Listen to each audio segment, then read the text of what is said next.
Friends, welcome back to cleanly. ഇന്നത്തെ ലെക്ചറിൽ നമ്മൾ ഡിസ്കസ് ചെയ്യാൻ പോകുന്നത് 11/6/2025 RRB നടത്തിയ ഗ്രാജുവേറ്റ് ലെവൽ NTPC പ്രിലിംസ് എക്സാമിൻ്റെ സെക്കൻഡ് ഷിഫ്റ്റിലെ ക്വസ്റ്റ്യൻസ് ആണ്. വീഡിയോയിലേക്ക് പോകുന്നതിന് മുമ്പ് എല്ലാവരും എൻ്റെ ഈ ചെറിയ ചാനൽ സബ്സ്ക്രൈബ് ചെയ്ത് സപ്പോർട്ട് ചെയ്യൂ. So let's move to the questions. Which of the following rivers flows through Rajasthan?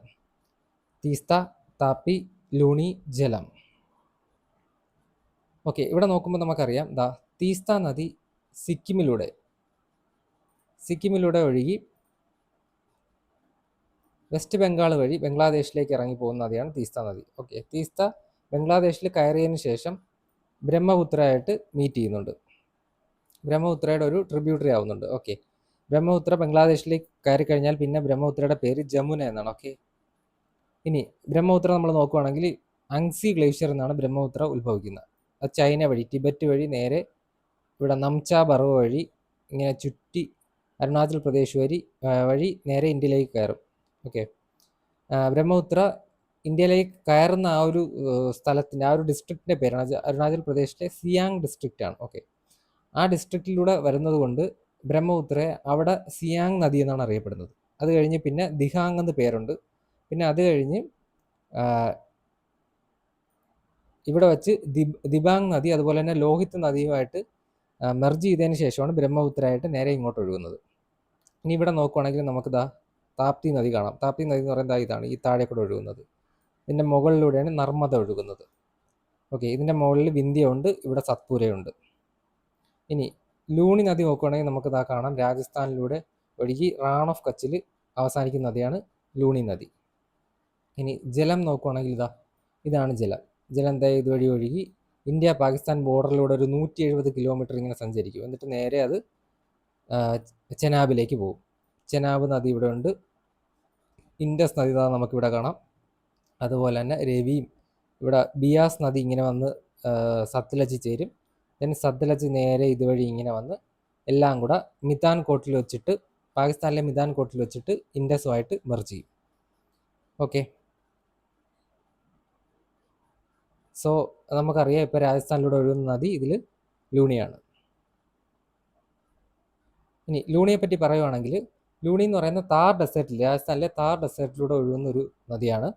അതൊരു എൻഡോറൈക്ക് റിവറാണ്. എൻഡോറൈക്ക് റിവർ എന്ന് പറയാൻ കാരണം ഈ നദി ഒരിക്കലും ഒരു കടലിലേക്കോ അങ്ങനെ ഒരു കടലിലോട്ടൊന്നും ഇത് ചെന്ന് ചേരുന്നില്ല, അവസാനിക്കുന്നില്ല. ഇത് അവസാനിക്കുന്നത് ഗുജറാത്തിലെ റാൺ ഓഫ് കച്ചിലാണ്. ഇനി ഇത് ഒറിജിനേറ്റ് ചെയ്യുന്നത് പുഷ്കർ വാലി, ആരവല്ലി റേഞ്ചസിലെ പുഷ്കർ വാലി എന്നാണ് ഇത് ഒറിജിനേറ്റ് ചെയ്യുന്നത്. അത് രാജസ്ഥാനിലെ അജ്മറിലായിട്ട് വരും. ഇനി ഇതിന് 2 ഐഡൻറ്റിറ്റി ഉണ്ട്. അതുകൊണ്ട് ഇതിനെ അതിൻ്റെ സോഴ്സിൽ ഇതിനെ സഗർമതി എന്നാണ് വിളിക്കുന്നത്. അത് കഴിഞ്ഞ് ഇത് സരസ്വതി എന്ന് പറയുന്ന അതിൻ്റെ ട്രിബ്യൂട്ടറി ആയിട്ട് മീറ്റ് ചെയ്തതിന് ശേഷമാണ് ലൂണി ആവുന്നത്. അതെന്തുകൊണ്ടെന്ന് വെച്ചാൽ ഈ സഗർമതിയിലൊക്കെ ഫ്രഷ് വാട്ടറാണ്. അതിനുശേഷം ഈ സരസ്വതിയായിട്ട് മീറ്റ് ചെയ്തതിന് ശേഷമാണ് ഇതിൻ്റെ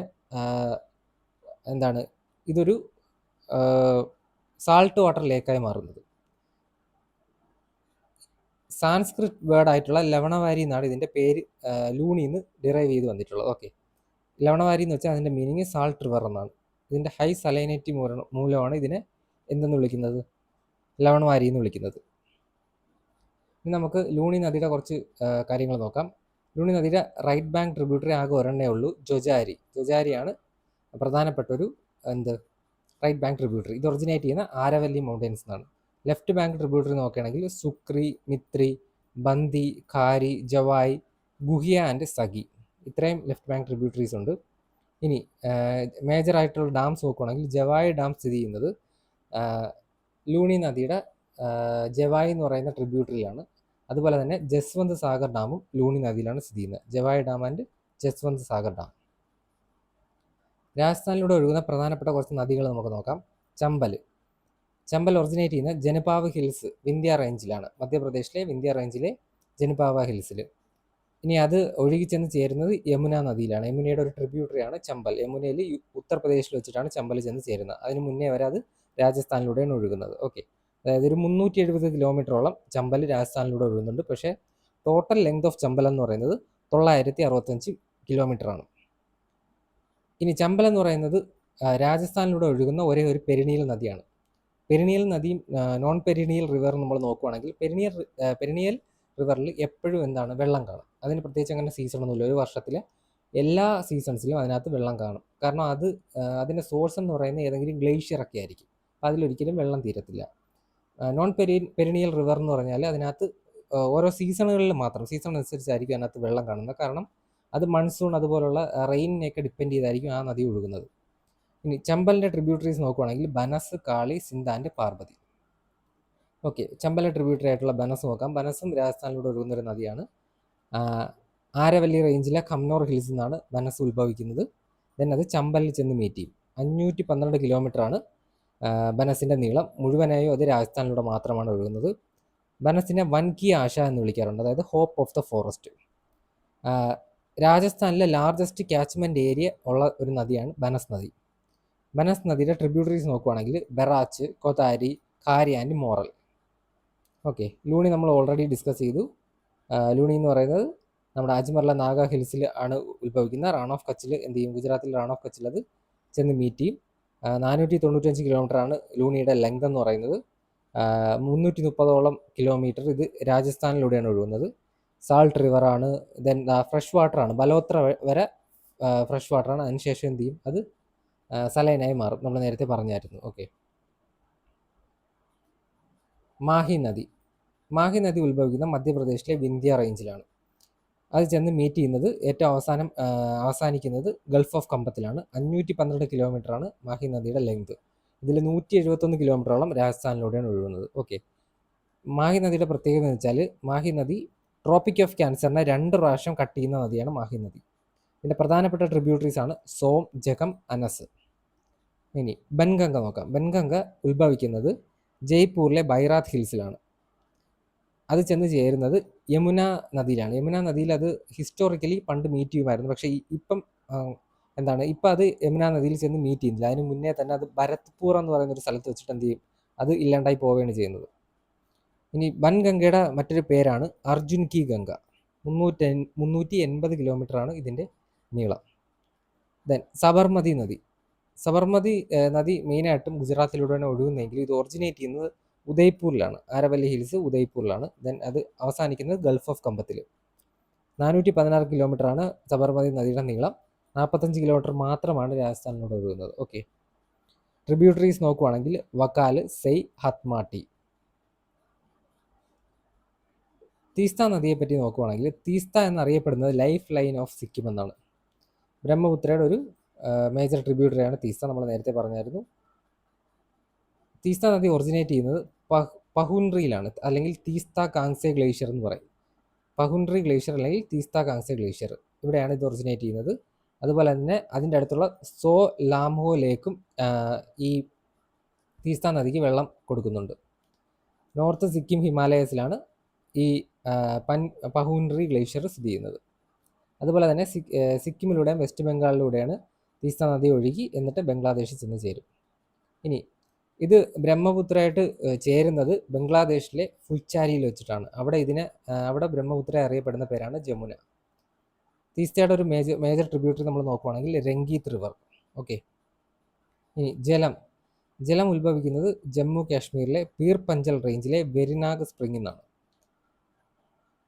ജലമാണ് നമ്മുടെ ഇന്ത്യയിലെ ലാർജസ്റ്റ് ഫ്രഷ് വാട്ടർ ലേക്കായിട്ടുള്ള വൂളർ ലേക്കിന് വെള്ളം സപ്ലൈ ചെയ്യുന്നത്.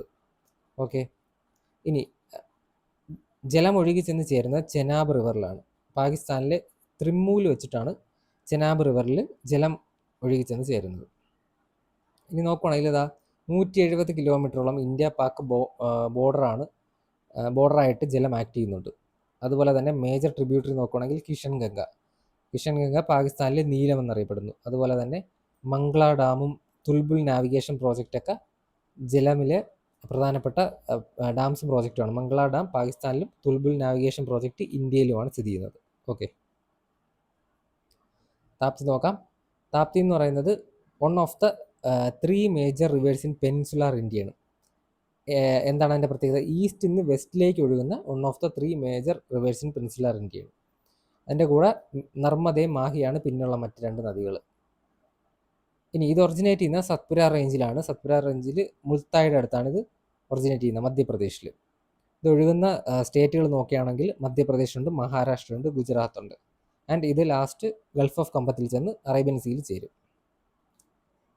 ഇനി താപ്തി നദിയുടെ ഒരു പ്രത്യേകതയാണ് റിഫ്റ്റ് വാലികൾ എന്ന് പറയുന്നത്. അതായത് നർമ്മദയ്ക്കും ഇതേ പ്രത്യേകതയുണ്ട്. വലിയ വലിയ വാലികളാണ്, നല്ല ഡീപ്പായിട്ടുള്ള വാലികളിലൂടെയാണ് ഈ താപ്തി നദി ഒഴുകുന്നത്. ഓക്കെ, താപ്തി നദിയുടെ ലെങ്ത് ഇതാ കൊടുത്തിട്ടുണ്ട്, 724 കിലോമീറ്റർ. ഇനി ഈ താപ്തി നദിയുടെ ബേസിൻ എന്ന് പറയുന്നത് നോർത്ത് ഭാഗത്തായിട്ട് സത്പുര റേഞ്ചും ബൗണ്ട് ചെയ്യും, അതേപോലെ തന്നെ സൗത്ത് ഭാഗത്ത് അജന്ത ഓർ സത്മല ഹിൽസുമാണ് ബൗണ്ട് ചെയ്യുന്നത്. താപ്തി നദിയിലുള്ള മേജർ പ്രോജക്റ്റുകൾ നോക്കുവാണെങ്കിൽ ഉക്കൈ ഡാം, അതുപോലെ തന്നെ കക്രപാർ വെയർ. നമുക്കറിയാം കക്രപാർ അറ്റോമിക് പവർ സ്റ്റേഷൻ സ്ഥിതി ചെയ്യുന്നത് ഈ താപ്തി നദിയുടെ തീരത്തായിട്ടാണ്. അത് ചോദിച്ചിട്ടുണ്ട് ഇതിനു മുന്നേ. അതുപോലെ തന്നെ ഉക്കൈ ഡാം ഉണ്ട്. പിന്നെ മേജർ ട്രിബ്യൂട്ടറി നോക്കുകയാണെങ്കിൽ പൂർണ്ണയാണ് താപ്തിയുടെ major tributary. Who among the following won the 2024 US open women's singles title? 2024 US open women's singles title ജയിച്ചത് ആര്? Coco Gauff, Iga Swiatek, Aryna Sabalenka, Elena Rybakina. നമുക്ക് നോക്കാം. ആര്യാന സബലങ്കയാണ് ഇതിൻ്റെ ഉത്തരം. ഇത് 2024 നമുക്ക് 2025 ലേറ്റസ്റ്റ് ആയിട്ടുള്ള US ഓപ്പൺ ചാമ്പ്യൻഷിപ്പ് നമുക്ക് നോക്കാം. മെൻ സിംഗിൾസ് ജയിച്ചത് സ്പെയിൻകാരനായിട്ടുള്ള കാർലോസ് അൽക്കാരസ് ആണ്. റണ്ണറപ്പ്, അതായത് കാർലോസ് അൽക്കാരസ് തോൽപ്പിച്ചത് ജാനിക് സിന്നറിനെയാണ്, ഇറ്റാലിയനാണ്. രാജ്യവും പ്ലെയറിനെ പഠിച്ചു വെക്കണം.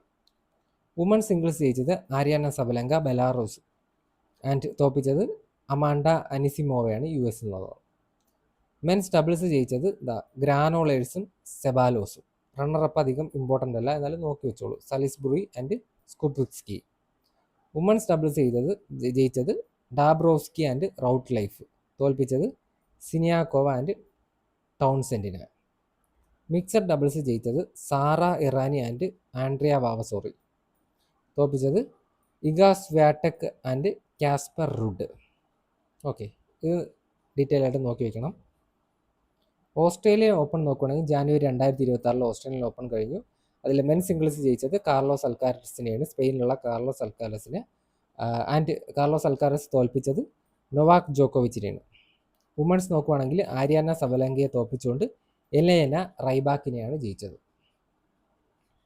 Okay, which of the following is the primary basis for allocating seats in Rajya Sabha among various states and union territories in India? സ്റ്റേറ്റ്സിലും യൂണിയൻ ടെറിട്ടറീസിലും ഒക്കെ രാജ്യസഭ സീറ്റ് അലോക്കേറ്റ് ചെയ്യുന്നതിൻ്റെ പ്രൈമറി ആയിട്ടുള്ള ബേസ് എന്താണെന്നാണ്. Okay, economic contribution to each state, population of each state or union territory, geographical area of each state, literacy rate of population. നമുക്ക് നോക്കാം. അതിൻ്റെ ഉത്തരം population of each state or union territory ആണ്. എത്രത്തോളം population ഉണ്ടോ അതനുസരിച്ചായിരിക്കും രാജ്യസഭയിൽ സ്റ്റേറ്റ്സിൻ്റെ union ടെറിട്ടറീസിൻ്റെയൊക്കെ സീറ്റുകൾ വരുന്നത്. അതായത് ഏറ്റവും കൂടുതൽ പോപ്പുലേഷൻ ഉള്ള സ്റ്റേറ്റുകൾക്ക് കൂടുതൽ സീറ്റ് കാണും, ഏറ്റവും കുറവുള്ളതിന് കുറവ്.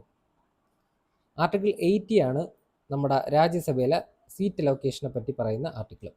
ആ ആർട്ടിക്കിളിൽ കോമ്പോസിഷൻ ഓഫ് രാജ്യസഭയാണ് ആർട്ടിക്കിൾ 80 പറയുന്നത്.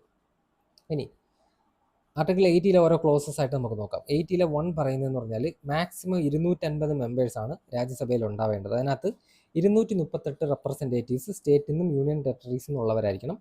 12 പേര് നോമിനേറ്റ് ചെയ്യപ്പെടണം. ആ നോമിനേറ്റ് ചെയ്യുന്നതിൻ്റെ കാര്യം പറയുന്നത് ആർട്ടിക്കിൾ 80 3rd ക്ലോസിലാണ്. ഓക്കെ, ആ 12 നോമിനേറ്റഡ് മെമ്പേഴ്സ് വരേണ്ട ബാക്ക്ഗ്രൗണ്ടുകളാണ് ഈ കൊടുത്തേക്കുന്നത്. Literature, science, art and social service. Okay, Liza's എന്ന് പഠിച്ചാൽ മതി. ലിസാസ് ആണ് code. Literature, science, arts and social service. ഇനി ആർട്ടിക്കിൾ 80 2nd ക്ലോസ് പറയുന്നതെന്ന് പറഞ്ഞാൽ 4th ഷെഡ്യൂൾ ഫോളോ ചെയ്തുകൊണ്ട് വേണം സീറ്റ് അലോക്കേഷൻ. നമ്മൾ പഠിച്ചിട്ടുണ്ടാവും TAs ഓഫ് ഓൾഡ് PM. അതിനകത്ത് TEAR പറയുന്നത് എന്താണ്? രാജ്യസഭയിലെ റിസർവേഷനെ പറ്റിയാണ്. അത് അനുസരിച്ചുകൊണ്ട് വേണം എന്ത് ചെയ്യാൻ, സീറ്റ് അലോക്കേഷൻ കൊടുക്കാൻ. ആർട്ടിക്കിൾ 80 4th ക്ലോസ് പറയുന്നതെന്ന് പറഞ്ഞാൽ ഇലക്ഷൻ പ്രോസസ്സാണ്. എങ്ങനെയാണ് രാജ്യസഭയിലേക്കുള്ള ഇലക്ഷൻ നടത്തേണ്ടത്. അതൊരിക്കലും ഡയറക്റ്റ് ഇലക്ഷൻ ഇല്ല, ഇൻഡയറക്റ്റ് ഇലക്ഷനാണ്. അതായത് നമ്മൾ വോട്ട് ചെയ്ത് ജയിപ്പിക്കുന്ന MLAമാരാണ് അവിടെ ചെന്നിട്ട് MPസിനെ വോട്ട് ചെയ്ത് തിരഞ്ഞെടുക്കുന്നത്. ഓക്കെ, അതിൽ proportional representation by single transferable വോട്ടാണ് അവിടെ യൂസ് ചെയ്യുന്ന മെത്തേഡ്. അതായത് ഒരു ഓരോരുത്തരുടെയും പേര് കാണും, അതിൻ്റെ സൈഡിലായിട്ട് കോളംസ് കാണും. അതിനകത്ത് നമുക്ക് എന്ത് ചെയ്യാം, ഇപ്പോൾ ഒരാൾ ഇവിടെ ഉണ്ട്, അടുത്ത ആൾ അങ്ങനെ ഉണ്ടെങ്കിൽ ഇവിടെ കോളംസ് കാണും. ഈ കോളങ്ങളിൽ നമുക്ക് എന്ത് ചെയ്യാം, നമ്മുടെ പ്രിഫറൻസ് എഴുതാം. ചിലപ്പോൾ ഇയാളെ ഞാൻ ഫസ്റ്റ് ആക്കും, ഇയാളെ സെക്കൻഡ്, ദെൻ ഇയാളെ തേർഡ്, ദെൻ ഇവിടെ ഫോർത്ത്, അങ്ങനെയൊക്കെ നമുക്ക് റാങ്കിങ് കൊടുക്കാം. അങ്ങനത്തെ അതിനെയാണ് proportional representation by single transferable vote എന്ന് പറയുന്നത്. അപ്പോൾ അതിൻ്റെ ഉപയോഗം എന്താണെന്ന് വെച്ചാൽ നമ്മൾ ഒരാൾക്ക് മാത്രമായിരിക്കില്ല വോട്ട് കൊടുക്കുന്നത്, നമ്മൾ എല്ലാവർക്കും ഒരു റാങ്ക് കൊടുക്കും. അപ്പം അതിലൂടെ ഇപ്പം നമ്മൾ 1 കൊടുത്ത ആൾ ജയിച്ചില്ല എങ്കിൽ പോലും ചിലപ്പോൾ നമ്മൾ 2ാം സ്ഥാനം കൊടുത്ത ആളായിരിക്കും ജയിക്കുന്നത്. അപ്പം അതിലൂടെ നമുക്ക് ഒരാളേക്കാൾ കൂടുതൽ മറ്റൊരാളെ സപ്പോർട്ട് ചെയ്യാൻ പറ്റും. അപ്പം നമ്മുടെ സപ്പോർട്ടും ജയിക്കുന്ന ആൾക്ക് എന്താണ്, നമ്മുടെ സപ്പോർട്ടും ബാധകമാണ്. അപ്പോൾ ആരുടെയും വോട്ട് അവിടെ വേസ്റ്റായി പോകാതിരിക്കാനാണ് അങ്ങനെ ഒരു കാര്യം ചെയ്യുന്നത്. ഇനി ഉത്തർപ്രദേശിനാണ് ഏറ്റവും കൂടുതൽ രാജ്യസഭാ സീറ്റുള്ളത്, 31 സീറ്റാണുള്ളത്. കാരണം മോസ്റ്റ് പോപ്പുലർ സ്റ്റേറ്റ് എന്ന് പറയുന്നത് ഉത്തർപ്രദേശാണ്. നമ്മൾ സെൻസസ് പഠിക്കുമ്പോൾ പഠിക്കും. ഇനി ആർട്ടിക്കിൾ 84 പറയുന്നത് രാജ്യസഭയിലേക്കുള്ള ക്വാളിഫിക്കേഷനെ പറ്റിയാണ്. Must be an citizen of India ആയിരിക്കണം. അതുപോലെ തന്നെ 30 വയസ്സിന് താഴെ ആവരുത്. 30 വയസ്സാണ് രാജ്യസഭയിലേക്കുള്ള ഏജ് ലിമിറ്റ് കയറാനുള്ള. ലോക്സഭയാണെങ്കിൽ അത് 25 വയസ്സാണ്. ലോക്കൽ ബോഡീസ് ആയിട്ടുള്ള പഞ്ചായത്ത്, മുനിസിപ്പാലിറ്റി ഒക്കെ ആണെങ്കിൽ അത് 21 വയസ്സാണ്. പിന്നെ ഏതാണ് നമ്മുടെ ആർട്ടിക്കിൾ 58 പറയുന്നത് എന്താണ്, പ്രസിഡൻറ്റിൻ്റെ ക്വാളിഫിക്കേഷനിൽ പറയുന്നുണ്ട് എത്ര, 35 ആണ് പ്രസിഡൻ്റ് ആവാനുള്ള ഏജ് ലിമിറ്റ്. അതുപോലെ തന്നെ നമ്മുടെ ഗവർണറിനാണെങ്കിലും 35 തന്നെയാണ് സെയിം ഏജ് ലിമിറ്റ് എന്ന് പറയുന്നത്. Okay, what was the sex ratio in India as per the 2011 census data എന്നോ, അതാണ് ചോദ്യം. 943 females per 1000 males, 950 females per 1000 males, 940 females per 1000 males, 948 females per 1000 males. നമുക്ക് നോക്കാം. 2011 census slogan our census our future. Population 121 billion, അതായത് 121.08 കോടി ജനങ്ങളാണ് ഉണ്ടായിരുന്നത്. വേൾഡിലെ 17.5% പോപ്പുലേഷനും ഇന്ത്യയിൽ നിന്നുള്ളതാണ്. നമ്മൾ ഡെക്കാഡൽ ഗ്രോത്ത് നോക്കുകയാണെങ്കിൽ 2001 21.5% ഡെക്കാഡൽ ഗ്രോത്ത് റേറ്റ് എന്ന് പറയുന്നത്. അത്രത്തോളം ഗ്രോത്ത് റേറ്റ് ആ ഒരു 10 വർഷം കൊണ്ട് ഉണ്ടാവുമായിരുന്നു. എന്നാൽ നമ്മൾ 2011 എടുക്കുമ്പോൾ അത് കുറഞ്ഞ് 17.7% കുറഞ്ഞിട്ടുണ്ട്. 17.7% നമ്മുടെ ഒരു 10 വർഷം കൂടുമ്പോഴുള്ള ഗ്രോത്ത് റേറ്റ് എന്ന് പറയുന്നത്. മോസ്റ്റ് പോപ്പുലസ് സ്റ്റേറ്റ് ഉത്തർപ്രദേശാണ്, 20 കോടി ജനങ്ങൾ. ലീസ്റ്റ് പോപ്പുലേറ്റഡ് ആണ് സിക്കിം. ദെൻ ഇത് നമ്മൾ നോക്കിയതാണ്. ഹയസ്റ്റ് ഗ്രോത്ത് റേറ്റ് കാണിക്കുന്നത് മേഘാലയയിലാണ്, 27.9%. ലോവസ്റ്റ് ആണ് നാഗാലാൻഡ്. നാഗാലാൻഡാണ് നെഗറ്റീവ് ഗ്രോത്ത് റേറ്റുള്ള ഒരേ ഒരു സംസ്ഥാനം എന്ന് പറയുന്നത്.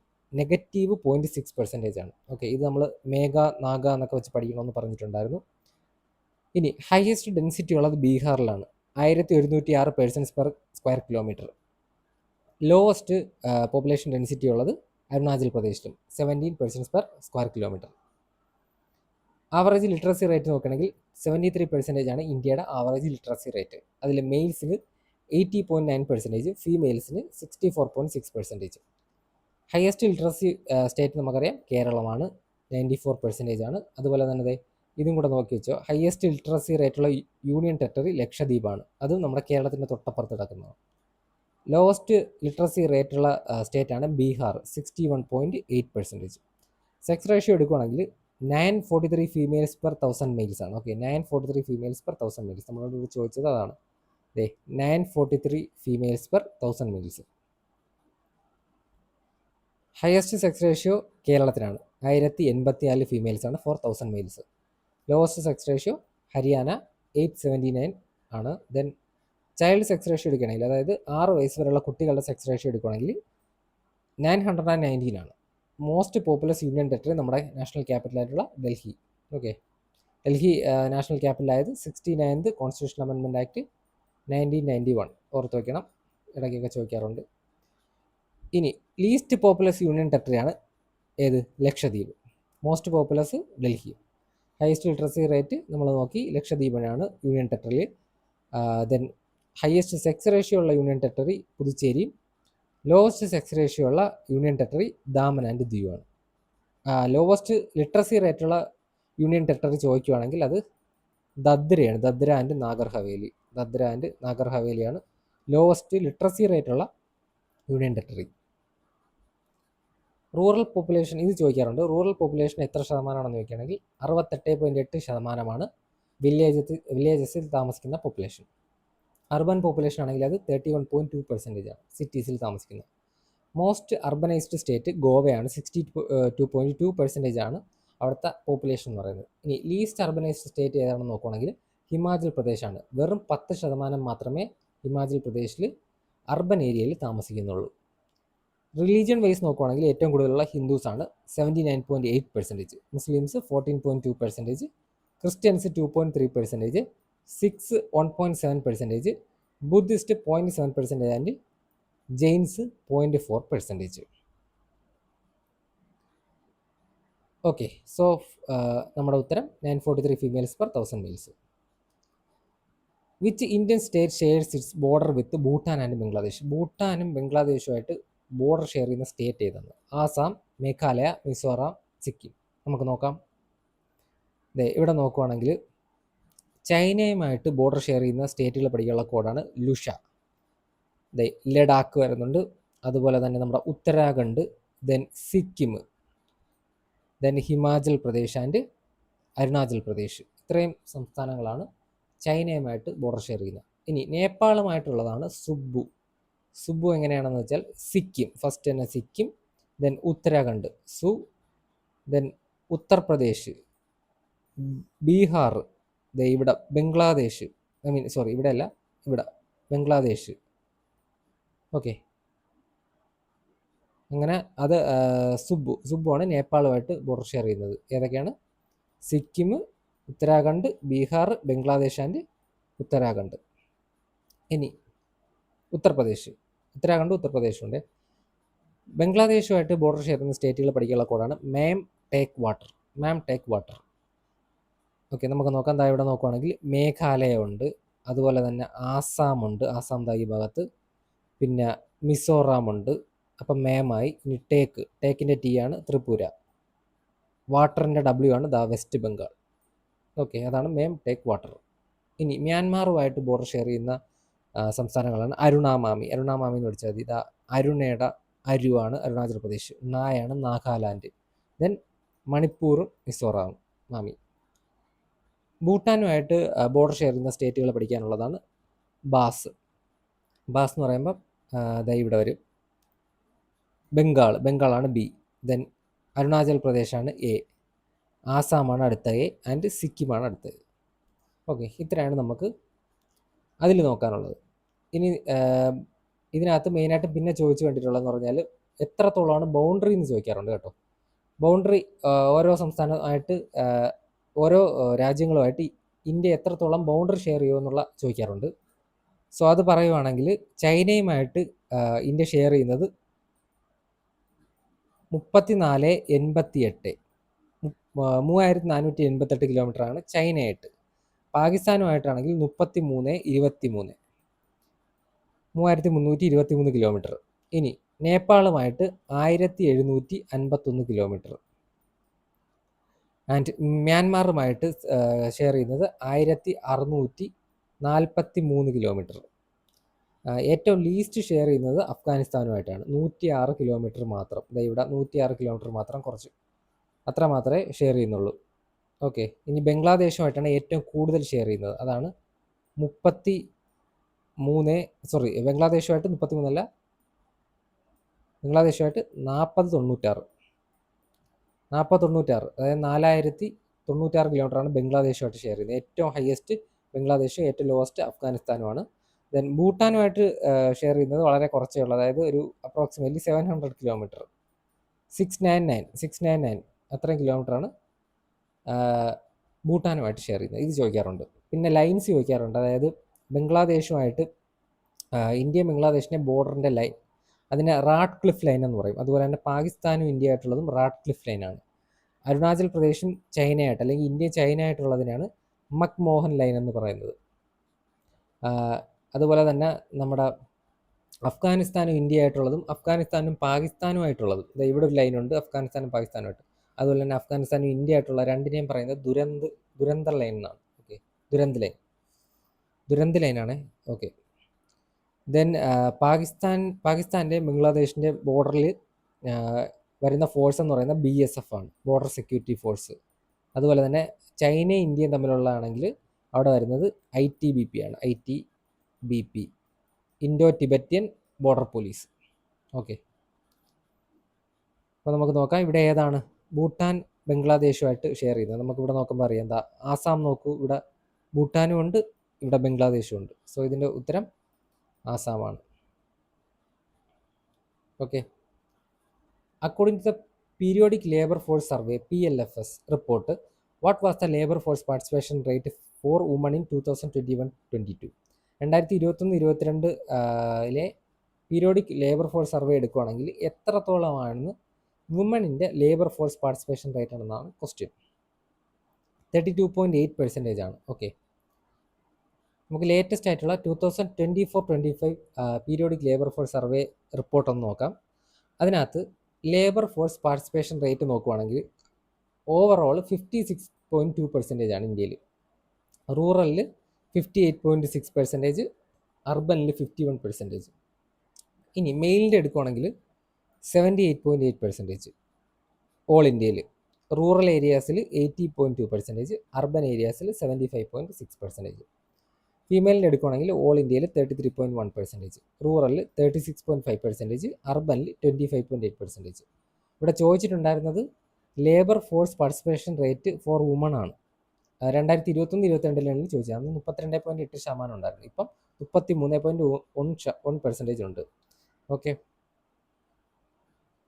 അപ്പോൾ ഇവിടെ നിന്നൊക്കെ ക്വസ്റ്റ്യൻ ചോദിക്കുന്നുണ്ട്. അതിൻ്റെ അർത്ഥം ഇതുപോലുള്ള പെർസെൻറ്റേജുകളൊക്കെ ഇമ്പോർട്ടൻ്റ് ആണ്. ഇനി വർക്കർ പോപ്പുലേഷൻ റേഷ്യോ നോക്കുവാണെങ്കിൽ ഓവറോൾ ഓൾ ഇന്ത്യയിൽ 53.5% ഉണ്ട്. Rural ഏരിയാസിലാണെങ്കിൽ 56.1%, urban ഏരിയാസിൽ 47.6%. മെയിൽസിൻ്റെ നോക്കുവാണെങ്കിൽ ഓൾ ഇന്ത്യയിൽ 75.1%, റൂറലിൽ 76.9%, അർബനിൽ 71%. ദെൻ ഫീമെയിൽസിൻ്റെ നോക്കുവാണെങ്കിൽ 31.4%, 35% ആൻഡ് അർബൻ ഏരിയാസിൽ 23.7%. അൺഎംപ്ലോയ്മെൻറ്റ് റേറ്റ് നോക്കുവാണെങ്കിൽ ഓവറോൾ നോക്കിയാൽ ഓവറോൾ ഇന്ത്യയിൽ 4.9% ആണ് അൺഎംപ്ലോയ്മെൻറ്റ് റേറ്റ്, ഇമ്പോർട്ടൻ്റ് ആണ്. റൂറൽ ഏരിയാസിൽ അത് 4.2, അർബൻ ഏരിയാസിൽ അത് കൂടുതലുമാണ് 6.7%. തിരിച്ചല്ല, നമുക്ക് തിരിച്ചാണെന്ന് തോന്നും, അർബൻ ഏരിയാസിലാണ് കൂടുതൽ. മെയിൽസ് നോക്കുവാണെങ്കിൽ 4.7%, 4.1% റൂറൽ ഏരിയാസിൽ, 6.1% അർബൻ ഏരിയാസിൽ. ഫീമെയിൽസിന് നോക്കുവാണെങ്കിൽ 5.2% ഓൾ ഇന്ത്യയിൽ, റൂറലിൽ 4.1%, അർബനിൽ 8.2%. Okay, the Maitrakas of Valabhi were initially Maitrakas of Valabhi നമ്മൾ കേട്ടിട്ടുണ്ടാവും. മൈത്രഗാസിൻ്റെ ക്യാപിറ്റലാണ് വല്ലഭി. അവർ ഇനിഷ്യലി ആരായിരുന്നു? Rivals of Gupta, subordinates of Gupta, rulers of an independent empire, part of the Hunas. Hunas എന്ന് വെച്ചാൽ ട്രൈബ്സ് ആണ്. ഇതൊക്കെ നമ്മൾ പഠിക്കുന്നുണ്ട്. ഓക്കെ, ട്രൈബ്സ് ആണ്. നമുക്ക് നോക്കാം. മൈത്രഗാസ് ഓഫ് വല്ലഭി പറ്റി നോക്കുവാണെങ്കിൽ മൈത്രകയുടെ ഫൗണ്ടറാണ് സേനാപതി ബത്രക. മൈത്രക അങ്ങനെ പഠിച്ചു വെച്ചാൽ മതി. ബത്രക, മൈത്രക. 475 CE കോമൺ എറയിലാണ് അദ്ദേഹം ഫൗണ്ട് ചെയ്യുന്നത്. അതുപോലെ തന്നെ he was a military general, സേനാപതിയായിരുന്നു ഗുപ്തയുടെ സേനാപതിയായിരുന്നു. Which means the subordinate of ഗുപ്തയായിരുന്നു മൈത്രഗാസ് ഓഫ് വല്ലഭി എന്ന് പറയുന്നത്. ഇനി സേനാപതി ബത്രക എന്താ ചെയ്തത്? ക്യാപിറ്റൽ ഗിരിനഗർ, ജുനാഗത്തിൽ നിന്ന് എവിടെങ്ങോട്ടേക്ക് മാറ്റി? വല്ലഭിയിലേക്ക് മാറ്റി. വല്ലഭി എന്ന് പറഞ്ഞാൽ മോഡേൺ ഡേയിൽ അത് വല്ലയാണ്. വല്ല ഇൻ ഭാവ്ഗനാർ ഡിസ്ട്രിക്റ്റ് ഓഫ് ഗുജറാത്ത് ആണ്. ഓക്കെ, അത് അത്ര ഇമ്പോർട്ടൻ്റ് അല്ല. ഗിരിനഗറിൽ നിന്ന് വല്ലഭിയിലേക്ക് മാറ്റി നോക്കി വയ്ക്കുക. ദെൻ ടൈറ്റിൽസ് നോക്കുകയാണെങ്കിൽ ബത്രകയും രണ്ടാമത്തെ റൂളറായിട്ടുള്ള ധരസേന ഫസ്റ്റ്. ബത്രക ആദ്യത്തെ ഫൗണ്ടർ, ദെൻ ധരസേന ഫസ്റ്റ് സേനാപതി എന്ന ടൈറ്റിലാണ് എടുത്തിരുന്നത് ഗുപ്തയോടുള്ള ലോയാലിറ്റി കാരണം. പക്ഷേ എന്താണ്, തേർഡ് റൂളറായിട്ടുള്ള ദ്രോണസിംഹ അദ്ദേഹത്തിൻ്റെ ടൈറ്റിൽ മഹാരാജയാക്കി മാറ്റി. ഓക്കെ, പിന്നെ ഇവിടുത്തെ മറ്റൊരു ഇമ്പോർട്ടൻറ്റ് റൂളറാണ് നമ്മളിവിടെ പഠിക്കുന്നുണ്ട്. ദ സബോർഡിനേറ്റ്സ് ഓഫ് ഗുപ്തയാണ് Maitrakas of Valabhi. The important rulers നമ്മൾ പഠിക്കുന്നുണ്ട്. ധ്രുവസേന ഫസ്റ്റ് എന്ന് പറയുന്നത് ജെയിനിസത്തിൻ്റെ പാറ്റേൺ ആയിരുന്നു. സെക്കൻഡ് ജെയിൻ കൗൺസിൽ 512 കോമൺ എറയിൽ സെക്കൻഡ് ജെയിൻ കൗൺസിൽ പാറ്റേണൈസ് ചെയ്ത് ധ്രുവസേന ഫസ്റ്റ് ആണ്. അതുപോലെ തന്നെ വല്ലഭിയിൽ വെച്ചാണ് സെക്കൻഡ് ജെയിൻ കൗൺസിൽ നടക്കുന്നത്. അവിടെ ജെയിൻ അംഗംസ് ഒക്കെ കോഡിഫൈ ചെയ്തിട്ടുണ്ട്. ദെൻ അടുത്തൊരു ഇമ്പോർട്ടൻ്റ് റൂളാണ് ധരഭട്ട എന്ന് പറയുന്നത് സൺ വർഷിപ്പർ ആയിരുന്നു. അതുപോലെ തന്നെ ബാക്കി എല്ലാവരും എന്താണ്, ശിവനെ വിശ്വസിച്ച് ശിവനെ ആരാധിച്ചിരുന്ന റൂളേഴ്സ് ആയിരുന്നു. പക്ഷേ ഇദ്ദേഹം മാത്രം സണ്ണിനെയാണ് വർഷിപ്പ് ചെയ്തിരുന്നത് ഈ ഒരു ഡൈനാസ്റ്റിയിൽ. ദെൻ അടുത്തൊരു ഇമ്പോർട്ടൻ്റ് ആണ് ധ്രുവസേന സെക്കൻഡ്. അദ്ദേഹത്തിൻ്റെ മറ്റൊരു പേരാണ് ബാലാദിത്യ. ഇദ്ദേഹം എംപറർ ഹർഷവർദ്ധനെ നമുക്കറിയായിരിക്കും. പുഷ്യഭൂതി ഡൈനാസ്റ്റിയെ ഹർഷവർദ്ധനയുടെ മകളെ കല്യാണം കഴിച്ചത് ധ്രുവസേന ഫസ്റ്റാണ്. അതുപോലെ തന്നെ ഹർഷയുടെ കനൗജിലെയും പ്രയാഗ്രാജിലൊക്കെ ഹർഷവർദ്ധന, അതായത് പുഷ്യഭൂതി ഡൈനാസ്റ്റി ചില മേളകളൊക്കെ ചില അസംബ്ലീസൊക്കെ നടത്തുന്നുണ്ട്. അതൊക്കെയാണ് പിന്നെ കുംഭമേളയായിട്ടൊക്കെ മാറുന്നത്. അപ്പം ഇതൊക്കെ ആര് അറ്റൻഡ് ചെയ്തിട്ടുണ്ട്? ഹർഷയുടെ അസംബ്ലീസൊക്കെ ധ്രുവസേന സെക്കൻഡ് അറ്റൻഡ് ചെയ്തിട്ടുണ്ടെന്നൊക്കെ ഹർഷവർദ്ധനയുടെ സമയത്ത് കോർട്ട് വിസിറ്റ് ചെയ്ത ചൈനീസ് ട്രാവലറായിട്ടുള്ള ഹുവാങ് സാങ്ങിൻ്റെ ബുക്കിലൊക്കെ എഴുതിയിട്ടുണ്ട്. സിയുക്കി ആണ് ആ ബുക്ക്. ഓക്കെ, സിയുക്കി എന്ന് പറഞ്ഞാൽ ഹിസ്റ്ററി ഓഫ് വെസ്റ്റേൺ വേൾഡ്. ഈ ബുക്കിലൊക്കെ എന്ത് പറയുന്നുണ്ട്? ഈ അസംബ്ലിയെ പറ്റിയൊക്കെ പറയുന്നുണ്ട്. അതുപോലെ തന്നെ ധരസേന ഫോർത്ത് എന്ന് പറയുന്നത് മോസ്റ്റ് പവർഫുൾ റൂളർ ഓഫ് മൈത്രകയാണ്. ചക്രവർത്തി എന്നും അതുപോലെ മഹാരാജാതിരാജ എന്നൊക്കെ പറയുന്ന ഇമ്പീരിയൽ ടൈറ്റിൽസ് ധരസേന ഫോർത്ത് എടുത്തിട്ടുണ്ട്. ദെൻ ലാസ്റ്റ് റൂളറാണ് ശിലാദിത്യ സെവൻത്, ഫൈനൽ റൂളറാണ്. ആ സമയത്ത് അറബ് ഇൻവേഷൻ ഉണ്ടായിട്ട് അറബുകൾ കൊന്നുകളഞ്ഞതാണ് ശിലാദിത്യ സെവൻതിനെ. ഓക്കെ, ജെയിൻ കൗൺസിൽസ് നമ്മൾ നോക്കുവാണെങ്കിൽ ഫസ്റ്റ് ജെയിൻ കൗൺസിൽ 300 BC-യിലാണ് നടക്കുന്നത്, ബിഫോർ കോമൺ എറ. അതിൻ്റെ ലൊക്കേഷൻ വന്നിട്ട് പാട്ലിപുത്രയാണ്, ഇപ്പോഴത്തെ ബീഹാറിലെ പാട്ന. പ്രിസൈഡ് ചെയ്ത സ്ഥൂലഭദ്രയാണ്, പാട്രണൈസ് ചെയ്ത ചന്ദ്രഗുപ്ത മൗര്യൻ. ഇവിടെ വെച്ച് 12 അംഗങ്ങൾ എന്ത് ചെയ്തു? കമ്പൈൽ ചെയ്തു. അതുപോലെ തന്നെ ജെയിൻസ് രണ്ടായിട്ട് ഡിവൈഡഡ് ആയി, ദിഗംബരയും ശ്വേതാംബരയും. Okay, then second Jain council നടന്നത് 512 കോമണറിലാണ്. നമ്മളിപ്പോൾ നോക്കി വല്ലഭി ഗുജറാത്തിൽ ആരാണ്? മൈത്രക ഡൈനാസ്റ്റിയിൽ ധ്രുവസേന ഫസ്റ്റാണ് എന്ത് ചെയ്തത്? പാട്രണൈസ് ചെയ്തത്. പക്ഷേ ഇത് പ്രിസൈഡ് ചെയ്ത ആരാണ്? ദേവർദി ശ്രമണയാണ്. ഓക്കെ, പാട്രണൈസ് ചെയ്തെന്ന് വെച്ചാൽ ഫണ്ട് കൊടുത്തു, പ്രിസൈഡ് ചെയ്തെന്ന് വെച്ചാൽ ആ ഒരു കൗൺസിൽ പ്രസിഡൻ്റായിട്ടിരുന്ന് പ്രിസൈഡ് ചെയ്തു. അതാണ് ദേവർദി ശ്രമണ. ഇവിടെ വെച്ച് 12 അംഗയും അതിൻ്റെ കൂടെ തന്നെ 12 ഉപാംഗയൊക്കെ റിട്ടേൺ ഫോമിലേക്ക് കൺവേർട്ട് ചെയ്തു. ഓക്കെ, അപ്പോൾ ഇവിടുത്തെ ഉത്തരം subordinates of Gupta. Which of the following statements is true about permanent lok adalat under section 22B of the Legal Services Authority Act 1987? Okay, Legal Services Authorities Act 1987 section 22B പ്രകാരം permanent ലോക് അദാലത്തിനെ പറ്റി പറയുന്ന ഏത് sentence ആണ് ഇവിടെ correct എന്നാണ്? The award of the permanent lok adalat is not binding on the parties.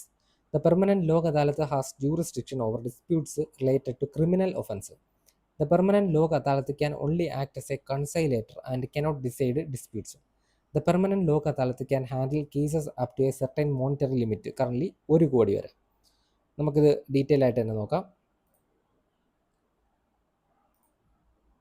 The permanent Lok Adalat അല്ലെങ്കിൽ PLA എന്ന് പറയുന്നത് സ്പെഷ്യലൈസ്ഡ് ബോഡിയാണ്. ലീഗൽ സർവീസസ് അതോറിറ്റീസ് ആക്ട് 1987 പ്രകാരം എന്താണ് എസ്റ്റാബ്ലിഷ്ഡ് ആയ സ്പെഷ്യലൈസ്ഡ് ബോഡീസാണ്. ഓക്കെ, ഇതിൻ്റെ ഗോൾ എന്താണെന്ന് പറഞ്ഞാൽ പബ്ലിക് യൂട്ടിലിറ്റി സർവീസസ് റിലേറ്റഡ് ആയിട്ട് വരുന്ന ഡിസ്പ്യൂട്ടുകൾ എന്താണ് സിംപ്ലിഫൈഡ് ആയിട്ടുള്ള മെക്കാനിസത്തിലൂടെ, പ്രീലിറ്റിഗേറ്റ് വെച്ചാൽ വളരെ സിമ്പിൾ ആയിട്ടുള്ള, അല്ലെങ്കിൽ നമ്മുടെ ഒരു അധികം ലീഗലായിട്ടുള്ള പ്രൊസീജിയറിലോട്ടൊന്നും പോവാതെ തന്നെ സോൾവ് ചെയ്യുക എന്നുള്ളതാണ്. ഇനി ഇതിൻ്റെ ജൂറിസ്ഡിക്ഷൻ പറയുന്നത് സെക്ഷൻ 22A-യിലാണ്. മെയിനായിട്ട് പബ്ലിക് യൂട്ടിലിറ്റീസ് ആണ്. അതിനകത്ത് വരുന്നതാണ് ട്രാൻസ്പോർട്ട് സർവീസ്, എയർ, റോഡ്, വാട്ടറിൽ വരുന്ന ട്രാൻസ്പോർട്ട് സർവീസ്. അതിപ്പോൾ പാസഞ്ചർ ആവാം, ഗുഡ്സോ ആവാം. പിന്നെ പോസ്റ്റൽ, ടെലഗ്രാഫ് ഓർ ടെലിഫോൺ സർവീസുകൾ, supply of power, light or water, then system of public conservancy or sanitation, services in hospitals or dispensaries, insurance service, ഇതുപോലുള്ള public യൂട്ടിലിറ്റികളാണ് വരുന്നത് ജൂറിസ്ഡിക്ഷനിൽ. Okay, section 22B പറയുന്നത് PLA-യുടെ എസ്റ്റാബ്ലിഷ്മെൻറ്റിനെ പറ്റിയാണ്. Composition നോക്കുകയാണെങ്കിൽ ഒരു ചെയർമാൻ കാണും. അത് ഒന്നുകിൽ ഒരു റിട്ടയർഡ് ഡിസ്ട്രിക്ട് ജഡ്ജ് ആയിരിക്കണം, അല്ലെങ്കിൽ അതിനെക്കാട്ടിലും ഉയർന്ന ജുഡീഷ്യൽ ഓഫീസർ ആയിരിക്കണം. പിന്നെ കൂടെ 2 ആൾക്കാരുടെ കാണും. അവർക്ക് എന്താണ് പബ്ലിക് യൂട്ടിലിറ്റി സർവീസ് കാര്യങ്ങളിൽ നല്ല എക്സ്പീരിയൻസ് ഉണ്ടായിരിക്കണം. ദെൻ അതിൻ്റെ ലിമിറ്റ് നോക്കണം. എത്ര വരെ വാല്യൂ ഉള്ള കേസുകളാണ് ഇവർ ഹാൻഡിൽ ചെയ്യുന്നത് വെച്ചാൽ 1 കോടിക്ക് മുകളിൽ പോകാൻ പാടില്ല. 1 കോടിക്കുള്ളിലുള്ള ഡിസ്പ്യൂട്ടുകൾ, ആ ഒരു വാല്യൂ വരുന്ന ഡിസ്പ്യൂട്ടുകളായിരിക്കും എന്ത് ചെയ്യുന്നത് ഇവർ ഹാൻഡിൽ ചെയ്യുന്നത്.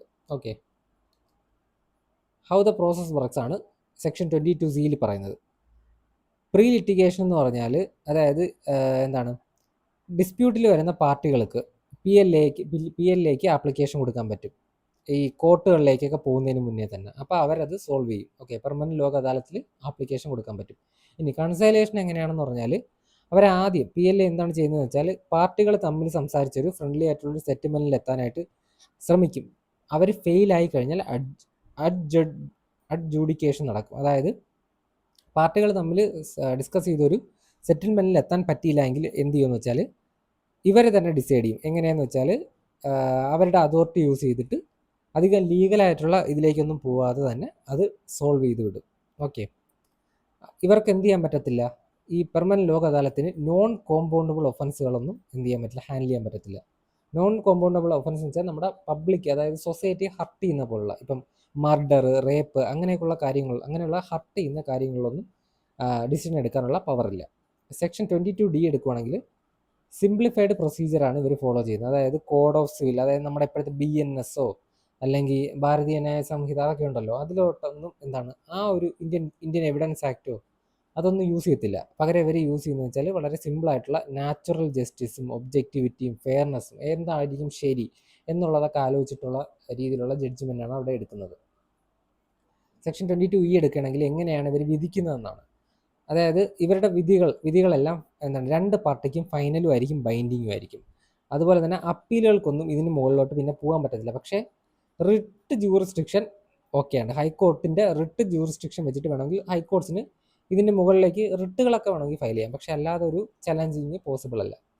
നമ്മുടെ ആൻസർ നോക്കുവാണെങ്കിൽ ഇതാണ്, permanent Lok Adalat can handle cases up to a certain monetary limit. 1 crore വരെ ഉള്ളത് എന്ത് ചെയ്യാൻ പറ്റും, ഹാൻഡിൽ ചെയ്യാൻ പറ്റും എന്നാണ്. Permanent Lok Adalat is not binding on parties. നമ്മളിപ്പോൾ നോക്കിയതേ ഉള്ളൂ, 2 പാർട്ടിയിലും ബൈൻഡിങ് ആണ്. അപ്പോൾ അതല്ല.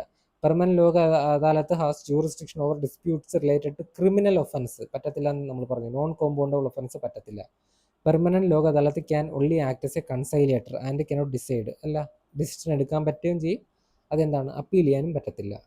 Okay, what was the unknown element under aluminium called. അതായത് ഇവിടെ ചോദിച്ചിരിക്കുന്ന മെന്റലീവ്സ് പീരിയോഡിക് ടേബിളിൽ അലൂമിനിയത്തിൻ്റെ അണ്ടറിൽ എന്ത് എലമെന്റ് ആണ് വന്നതെന്നാണ്. ഓക്കെ, നിയോ അലൂമിനിയം, പ്രോട്ടോ അലൂമിനിയം, ഏക അലൂമിനിയം ആൻഡ് മെറ്റാ അലൂമിനിയം. ഇത് നമ്മൾ ഇതിനു മുമ്പ് ഡിസ്കസ് ചെയ്തിട്ടുണ്ട്. ഏക അലൂമിനിയമാണ്. ഓക്കെ, നമ്മൾ നോക്കുകയാണെങ്കിൽ നമുക്കറിയാം ദിമിത്രി മെന്റലീവ് ആണ് 1869 ഫസ്റ്റ് പീരിയോഡിക് ടേബിൾ പബ്ലിഷ് ചെയ്യുന്നത്. ഓക്കെ, അതിന് മുന്നേ എന്താണ്, ഡോബർനിയർസ് ട്രയാഡ് ഒക്കെ ഉണ്ട്. നമ്മളിനി ഡീറ്റെയിൽ ആയിട്ട് ക്ലാസ്സിൽ ഡിസ്കസ് ചെയ്യും. ഡോബർനിയർസ് ട്രയാഡ്, മെന്റലീവ്സ് പീരിയോഡിക് ടേബിൾ, അതുപോലെ ഹെൻറി മോസ്ലിയുടെ പീരിയോഡിക് ടേബിളും മോഡേൺ പീരിയോഡിക് ടേബിളും ഇത്രയും ഡിസ്കസ് ചെയ്യാനുണ്ട്. ഇതിലാണെങ്കിൽ ഗ്യാപ്സുകൾ മെന്റലീവ് ഇട്ടിട്ടുണ്ടായിരുന്നു.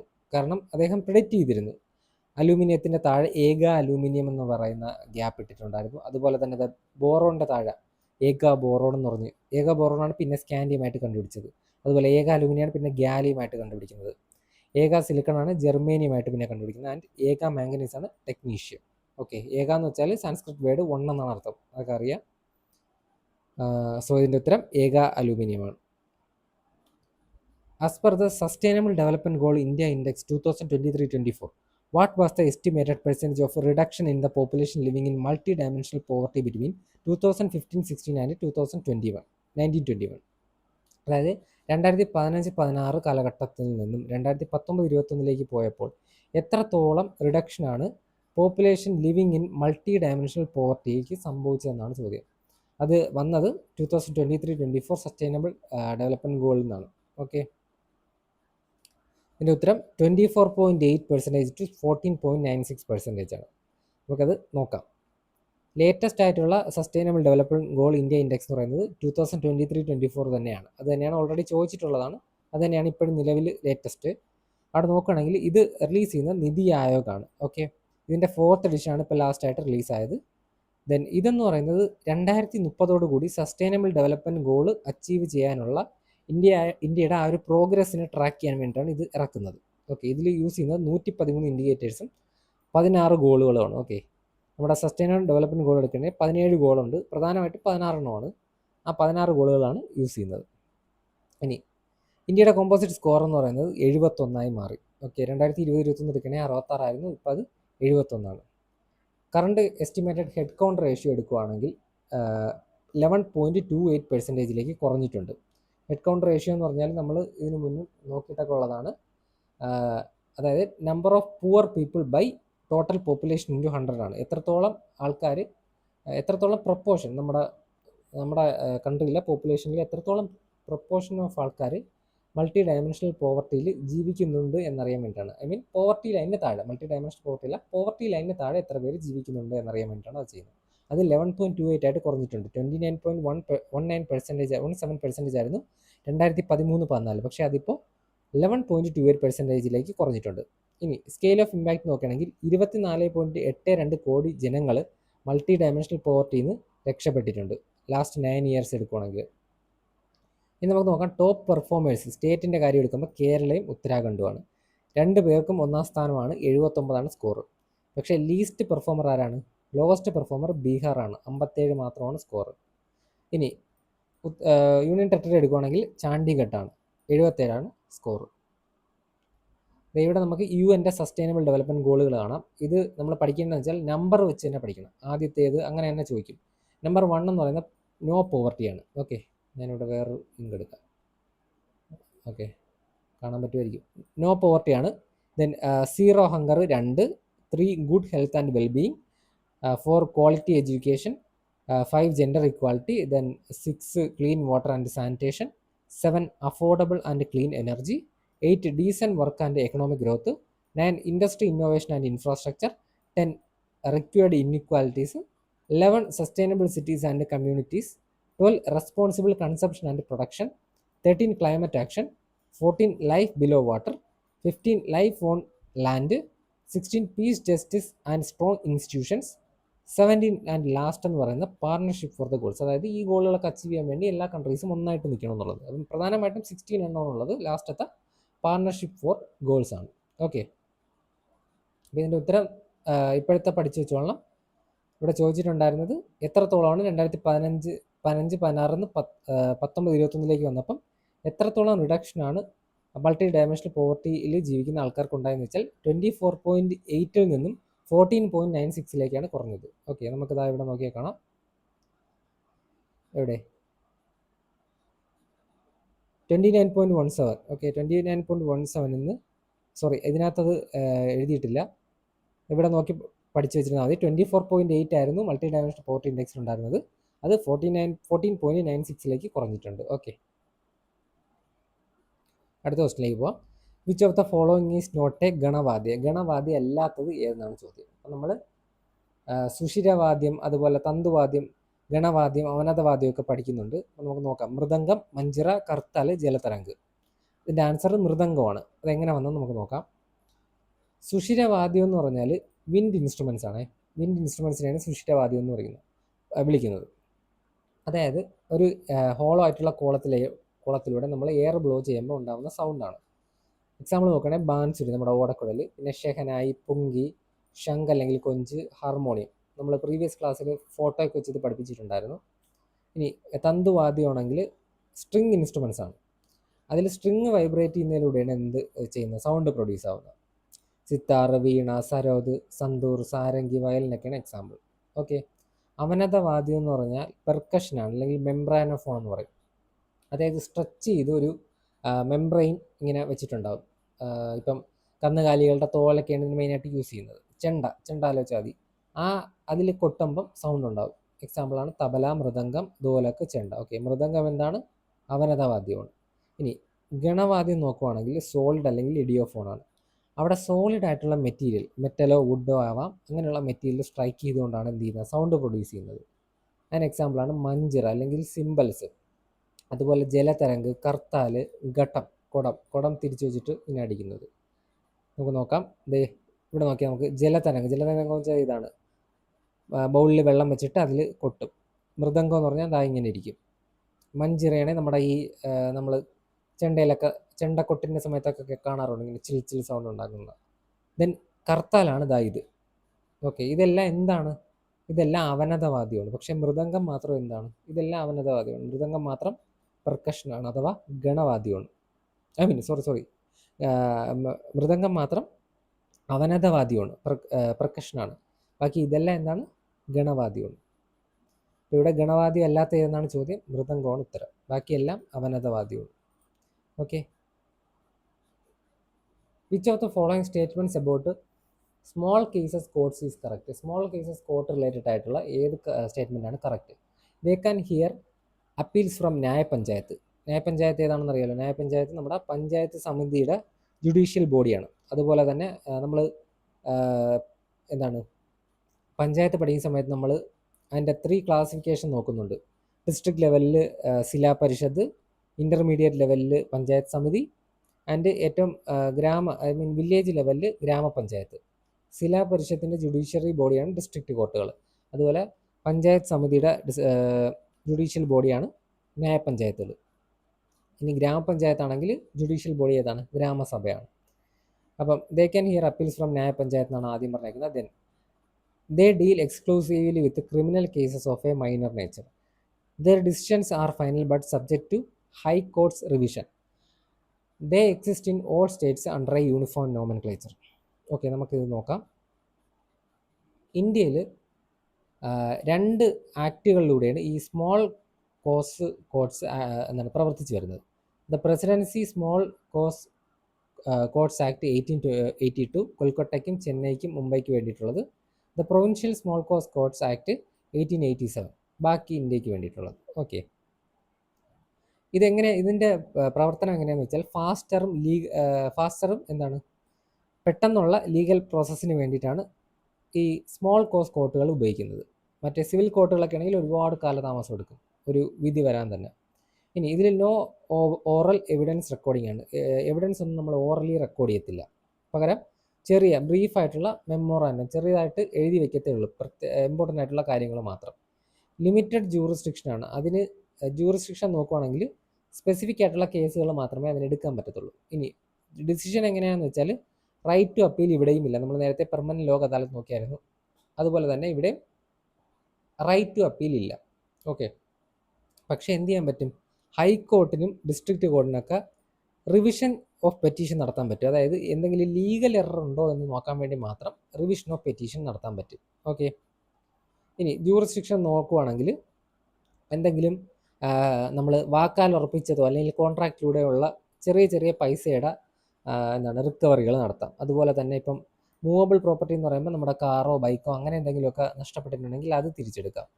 പിന്നെ അതുപോലെ തന്നെ ബൈക്കോ കാറോ ഒക്കെ റെൻറ്റിന് നമ്മൾ കൊടുക്കുകയാണെന്ന് വെച്ചോ, അങ്ങനെയൊക്കെ ഉണ്ടെങ്കിൽ അതിൻ്റെ കാര്യങ്ങൾ ഡിസൈഡ് ചെയ്യാം. പിന്നെ ഇതിൻ്റെ ലിമിറ്റ് എന്ന് പറയുന്നത് വെച്ചാൽ സ്റ്റേറ്റ് ഗവൺമെൻറ്റാണ് ഡിസൈഡ് ചെയ്യുന്നത്. ഓക്കെ, ചില സ്റ്റേറ്റുകളിൽ ഇത് 25,000 മുതൽ 50,000 വരെ മാത്രമാണ് ഇതിൻ്റെ ഒരു ലിമിറ്റ് എന്ന് പറയുന്നത്. ഈ ഒരു വാല്യൂവിൽ വരുന്ന കേസുകൾ മാത്രമേ എന്ത് ചെയ്യാൻ പറ്റൂ, ഇതിന് ഹാൻഡിൽ ചെയ്യാൻ പറ്റത്തുള്ളൂ. ഇനി സെക്കൻഡ് ഷെഡ്യൂളിൽ, അതായത് 1887 നമ്മുടെ provincial small cause court act 1887 പ്രകാരം നമ്മൾ നോക്കുവാണെങ്കിൽ ഇതിനകത്ത് കുറച്ച് കാര്യങ്ങൾ ഇതിൻ്റെ ജൂറിസ്ഡിക്ഷനിൽ പെടുത്തത്തില്ല. അതാണ് ഇമ്മൂവബിൾ പ്രോപ്പർട്ടി എന്ന് പറയുന്നത്. അതായത് ഇപ്പം നമ്മുടെ ബിൽഡിങ്ങോ അങ്ങനെയൊക്കെയുള്ള മൂവബിൾ അല്ലാത്ത പ്രോപ്പർട്ടികളുടെ കാര്യങ്ങൾ. അതുപോലെ തന്നെ സ്പെസിഫിക് പെർഫോമൻസ് ഓഫ് കോൺട്രാക്റ്റ്, എന്തെങ്കിലും കോൺട്രാക്റ്റ് സൈൻ ചെയ്തിട്ടുണ്ടോ അങ്ങനെയൊക്കെ ഉള്ളത്. അതായത് ചില പ്രത്യേക കോൺട്രാക്റ്റുകൾ, എല്ലാം വരത്തില്ല, ചില പ്രത്യേക കോൺട്രാക്റ്റുകൾ. പിന്നെ ഡൈവോഴ്സ്, മാട്രിമോണിയൽ ഡിസ്പ്യൂട്ടുകൾ, ഡിഫൈമേഷൻ, അതുപോലെ തന്നെ ഗവൺമെൻറ്റിന് അഗെയിൻസ്റ്റ് ആയിട്ടുള്ള സ്യൂട്ടുകൾ, ഇതൊന്നും എന്ത് ചെയ്യാൻ പറ്റത്തില്ല, ഈ സ്മോൾ കോസ് കോർട്ടുകൾക്ക് ഹാൻഡിൽ ചെയ്യാൻ പറ്റത്തില്ല. അപ്പോൾ ഇതിൻ്റെ ഉത്തരവ് എന്ന് പറയുന്നത് എന്താണ്? നമുക്കിവിടെ നോക്കണമെങ്കിൽ അറിയാം. their decisions are final but subject to high court revision. നമ്മളിവിടെ നോക്കി, ഇതാ ഹൈക്കോർട്ടിന് എന്ത് ചെയ്യാൻ പറ്റും? റിവിഷൻ പെറ്റീഷൻ എടുക്കാൻ പറ്റും, ഹൈക്കോർട്ടിനും ഡിസ്ട്രിക്ട് കോർട്ടിനും. അപ്പോൾ ഇതിൻ്റെ ഉത്തരം ഇതാണ്. അല്ലാതെ എല്ലാ സ്റ്റേറ്റിലും യൂണിഫോം നോമൻക്ലേച്ചറിലാണോ? അല്ല, ഓരോ സ്റ്റേറ്റുകൾക്ക് ഡിസൈഡ് ചെയ്യാം പേരുൾപ്പെടെയുള്ള കാര്യങ്ങൾ. അതുപോലെ തന്നെ ന്യായപഞ്ചായത്തിനെ പറ്റിയൊന്നും ഇവിടെ പറയുന്നുണ്ടായിരുന്നില്ല. ഇനി ക്രിമിനൽ കേസസ് ഒന്നും എടുക്കാൻ പറ്റത്തില്ല, കാരണം ഇതിനെടുക്കാൻ പറ്റുന്ന ജൂറിസ്ഡിക്ഷനിൽ ക്രിമിനൽ കേസസ് ഒന്നും പറഞ്ഞിട്ടില്ല. ഇനി നോക്കുവാണെങ്കിൽ according to the United Nations convention on law of seas UN clause പ്രകാരം ഇന്ത്യയുടെ എക്സ്ക്ലൂസീവ് എക്കണോമിക് സോൺ എത്ര നോട്ടിക്കൽ മൈൽ വരെയെന്നാണ് ചോദ്യം. ഓക്കെ, ഇതിൻ്റെ ഉത്തരം നമുക്ക് ഡീറ്റെയിൽ ആയിട്ട് നമുക്ക് നോക്കാം.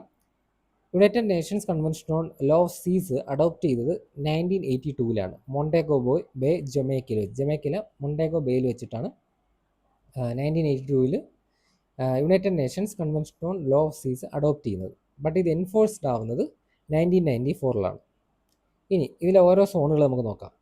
ഇന്റേണൽ വാട്ടേഴ്സ് എടുക്കുകയാണെങ്കിൽ ഇതെന്ന് പറഞ്ഞാൽ നമ്മുടെ ടെറിട്ടറി, ഒരു രാജ്യത്തിൻ്റെ ടെറിട്ടറിയുടെ അകത്ത്, കോസ്റ്റ് ലൈനൊക്കെ അകത്ത് കിടക്കുന്ന ജലമാണ്.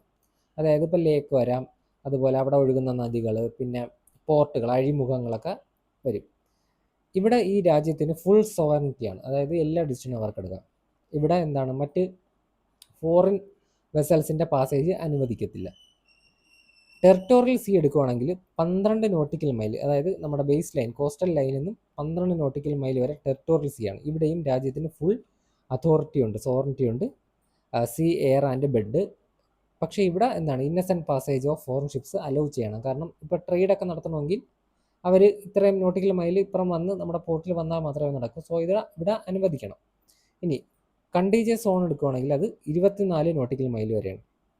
അവിടെ എന്ത് ചെയ്യാൻ പറ്റും, കസ്റ്റംസ്, ഫിസിക്കൽ, ഇമിഗ്രേഷൻ, സാനിറ്ററി അങ്ങനെയുള്ള ലോകളൊക്കെ വയലേറ്റ് ചെയ്യപ്പെട്ട് കഴിഞ്ഞാൽ അതിന് മാത്രം എന്ത് ചെയ്യാൻ പറ്റും, രാജ്യത്തിന് നിയമപരമായി എന്ത് ചെയ്യാം, പ്രിവെൻറ്റ് ചെയ്യാം അല്ലെങ്കിൽ പണിഷ് ചെയ്യാം. അങ്ങനെയുള്ള ലിമിറ്റഡ് ജൂറിസ്ഡിക്ഷൻ ആണ് ആ ഏരിയയിലുള്ളത്.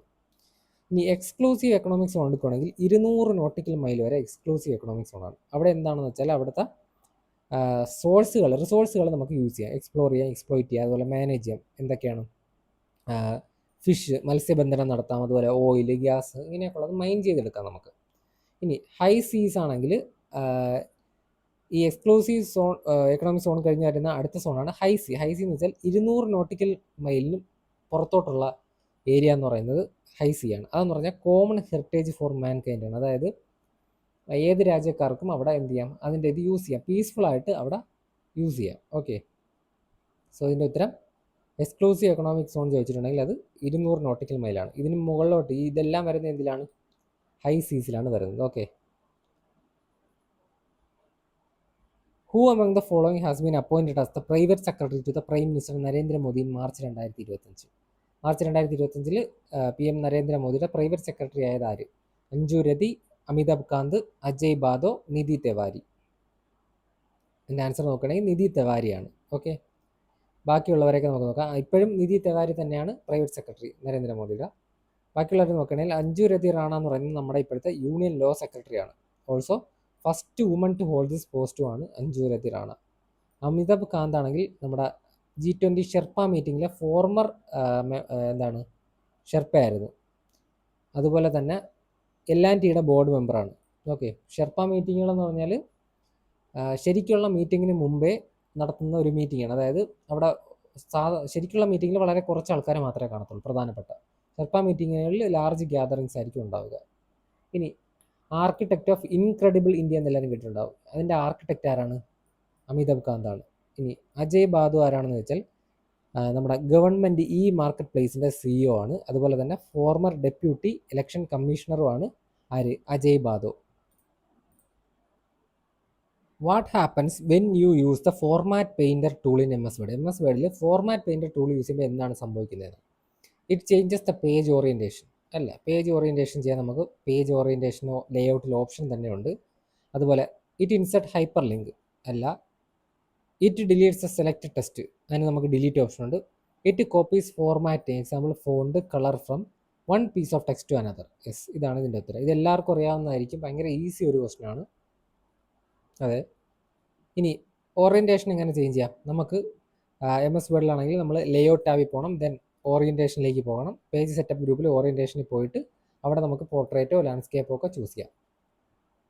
ഇനി അതിനുള്ള കീബോർഡ് ഷോർട്ട് കട്ടാണ് Alt P ഞെക്കിയാൽ നേരെ ലേഔട്ട് ടാബിലേക്ക് പോകും. അവിടെ ഞെക്കിയാൽ ഓറിയൻറ്റേഷനിലേക്ക് പോകും.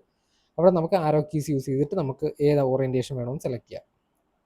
ഇനി ഹൈപ്പർ ലിങ്ക് ഇൻസേർട്ട് ചെയ്യാനുള്ള കീബോർഡ് ഷോർട്ട് കട്ടാണ് Ctrl+K. അതിൻ്റെ മെനു ലൈക്ക് പാത്ത് നോക്കുകയാണെങ്കിൽ നമുക്ക് ഇൻസേർട്ട് ടാബിൽ പോകാം. ഇൻസേർട്ട് ടാബിൽ ലിങ്കിൽ പോയിട്ട് അവിടെ ലിങ്ക്സ് ഗ്രൂപ്പിൽ നമുക്ക് ഹൈപ്പർ ലിങ്ക് ചൂസ് ചെയ്യാം.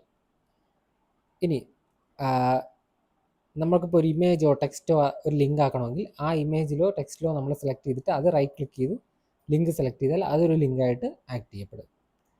ഇനി ഒരു ടെക്സ്റ്റ് ഡിലീറ്റ് ചെയ്യാൻ എന്ത് ചെയ്യണം? ഡിലീറ്റ് കീയോ ബാക്ക് സ്പേസ് കീയോ നമുക്ക് യൂസ് ചെയ്യാം. അല്ലാതെയും നമുക്ക് ഡിലീറ്റ് ചെയ്യാം. അതായത് നമുക്കിപ്പം ഒരു നമ്മുടെ കഴ്സർ ഇവിടെ ഇരിക്കുകയാണ്. ഈ കഴ്സറിൻ്റെ ലെഫ്റ്റിലേക്കുള്ള ഒരു വേർഡ് മാത്രം നമുക്ക് ഡിലീറ്റ് ചെയ്യണമെങ്കിൽ നമുക്ക് എന്ത് യൂസ് ചെയ്യാം?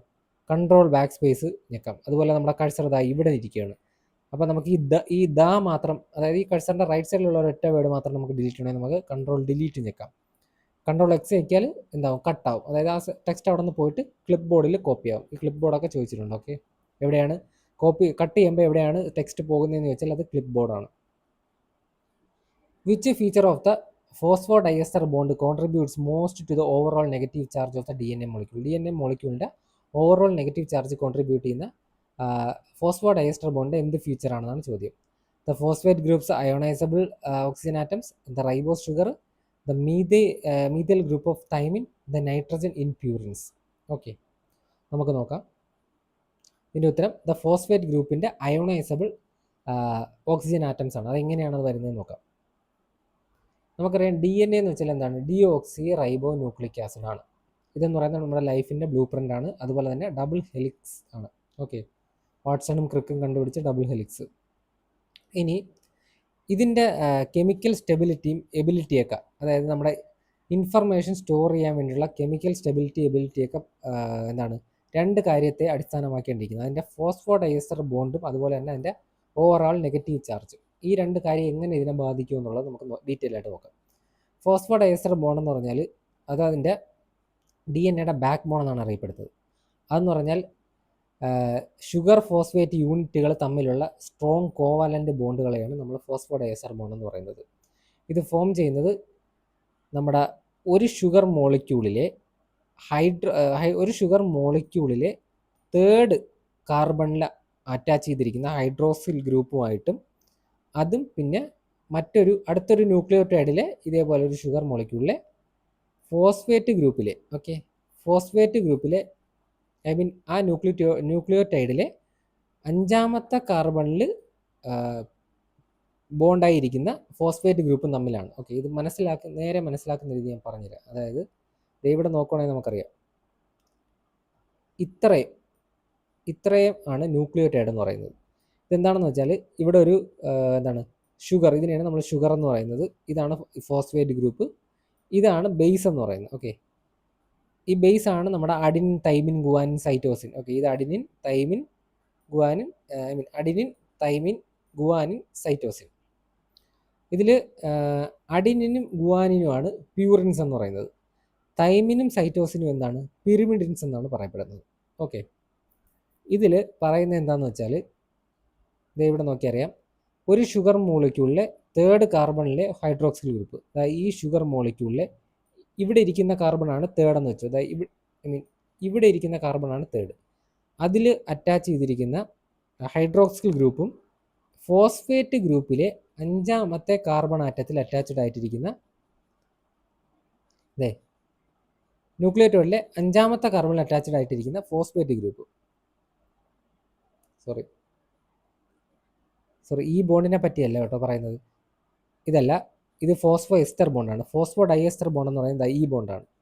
ഞാൻ ഇതൊന്നുകൂടെ മാച്ചിട്ട് ഒന്നുകൂടെ നേരെ പറഞ്ഞുതരാം.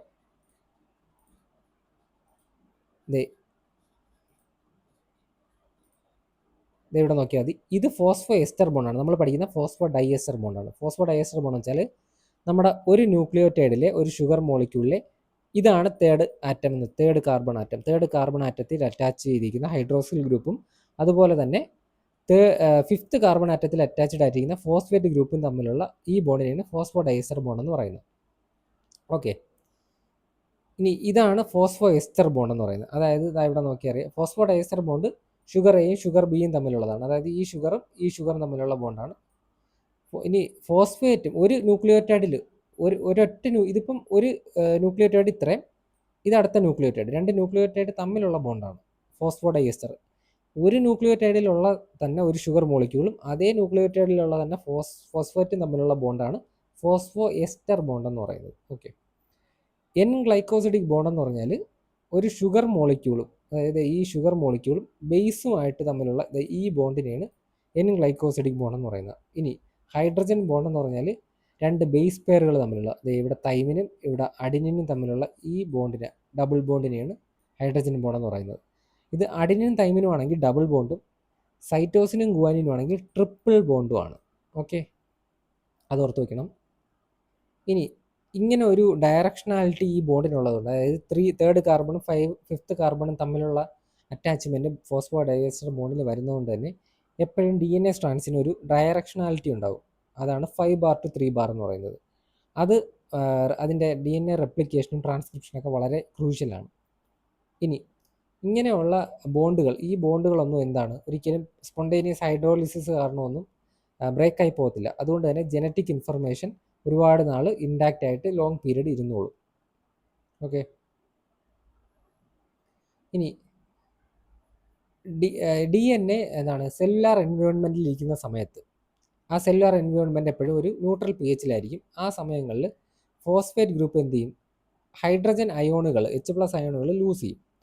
H+ അയോണുകൾ ലൂസ് ചെയ്താൽ നെഗറ്റീവ് ചാർജ് ഗെയിൻ ചെയ്യും. അതറിയാമല്ലോ, H+ അയോൺ ലൂസ് ആകുമ്പോൾ നെഗറ്റീവ് ചാർജാണ് ഗെയിൻ ചെയ്യുന്നത്. അതെന്ത് പറ്റുമെന്ന് വെച്ചാൽ അതിലുള്ള ഓക്സിജൻ ആറ്റംസിന് നെഗറ്റീവ് ചാർജുകൾ ലീവ് ചെയ്യും. ഓക്സിജൻ ആറ്റംസ് നെഗറ്റീവ്ലി ചാർജ്ഡ് ആവും. അപ്പോൾ ഈ നെഗറ്റീവ് ചാർജാണ് എന്തെന്ന് പറയുന്നത്, since every single link in the DNA, ഈ ഓരോ DNAയിലെ ലിങ്കിനും ഇതേപോലെ അയോണൈസേഷൻ സംഭവിക്കും. അയോണൈസ്ഡ് ഫോസ്ഫേറ്റ് ഗ്രൂപ്പുകൾ ഉണ്ടാവും. അതായത് ഫോസ്ഫേറ്റ് ഗ്രൂപ്പിലെ ഓക്സിജൻ ആറ്റംസിന് നെഗറ്റീവ് ചാർജ് കിട്ടും. അപ്പോൾ ഓരോ ചെയിനിലും എന്തുണ്ടാവും?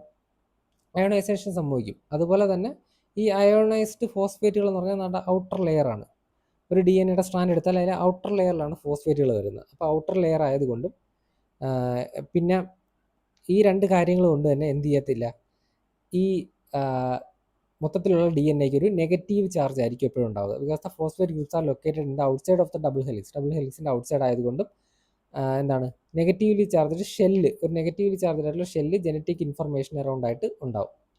ഇനി അതുപോലെ തന്നെ ഈ എൻ്റയർ ബാക്ക് ബോൺ ഒരു പോളി അറ്റോമിക് ആനയോണായി മാറും. ആനയോൺ എന്ന് വെച്ചാൽ പോസിറ്റീവ്ലി ചാർജ്ഡ്, അതായത് നെഗറ്റീവിനെ അട്രാക്ട് ചെയ്യുന്ന ആയിട്ടുള്ളൊരു ഇതായി മാറും. ആനയോൺ എന്ന് വെച്ചാൽ negatively charged. Okay, negatively charge, poly atomic ആയിട്ടുള്ള നെഗറ്റീവ്ലി ചാർജ്ഡ് അയോണായി മാറും.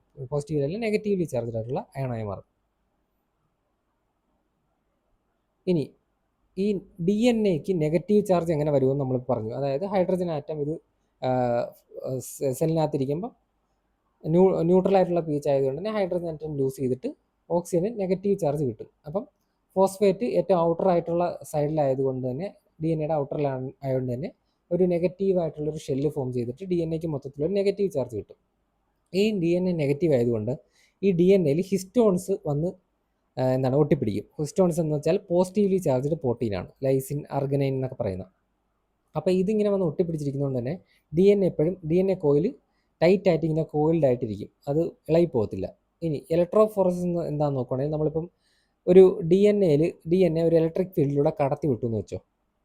അപ്പോൾ എന്ത് പറ്റുമെന്ന് വെച്ചാൽ അത് എപ്പോഴും പോസിറ്റീവ് പോളായിട്ടുള്ള ആനോഡിലേക്ക് അട്രാക്റ്റ് ആവപ്പെടും. കാരണം DNAക്ക് നെഗറ്റീവ് ചാർജാണ്. ഇനി സോലിബിലിറ്റി നോക്കുവാണെങ്കിൽ നെഗറ്റീവ് ചാർജുകൾ എപ്പോഴും പോളാറാണ്. അതായത് അതിന് വാട്ടറിനോട് ഭയങ്കര ഇഷ്ടമാണ്, അതായത് വെള്ളത്തിൽ കിടക്കാനാണ് അത് ആഗ്രഹിക്കുന്നത്.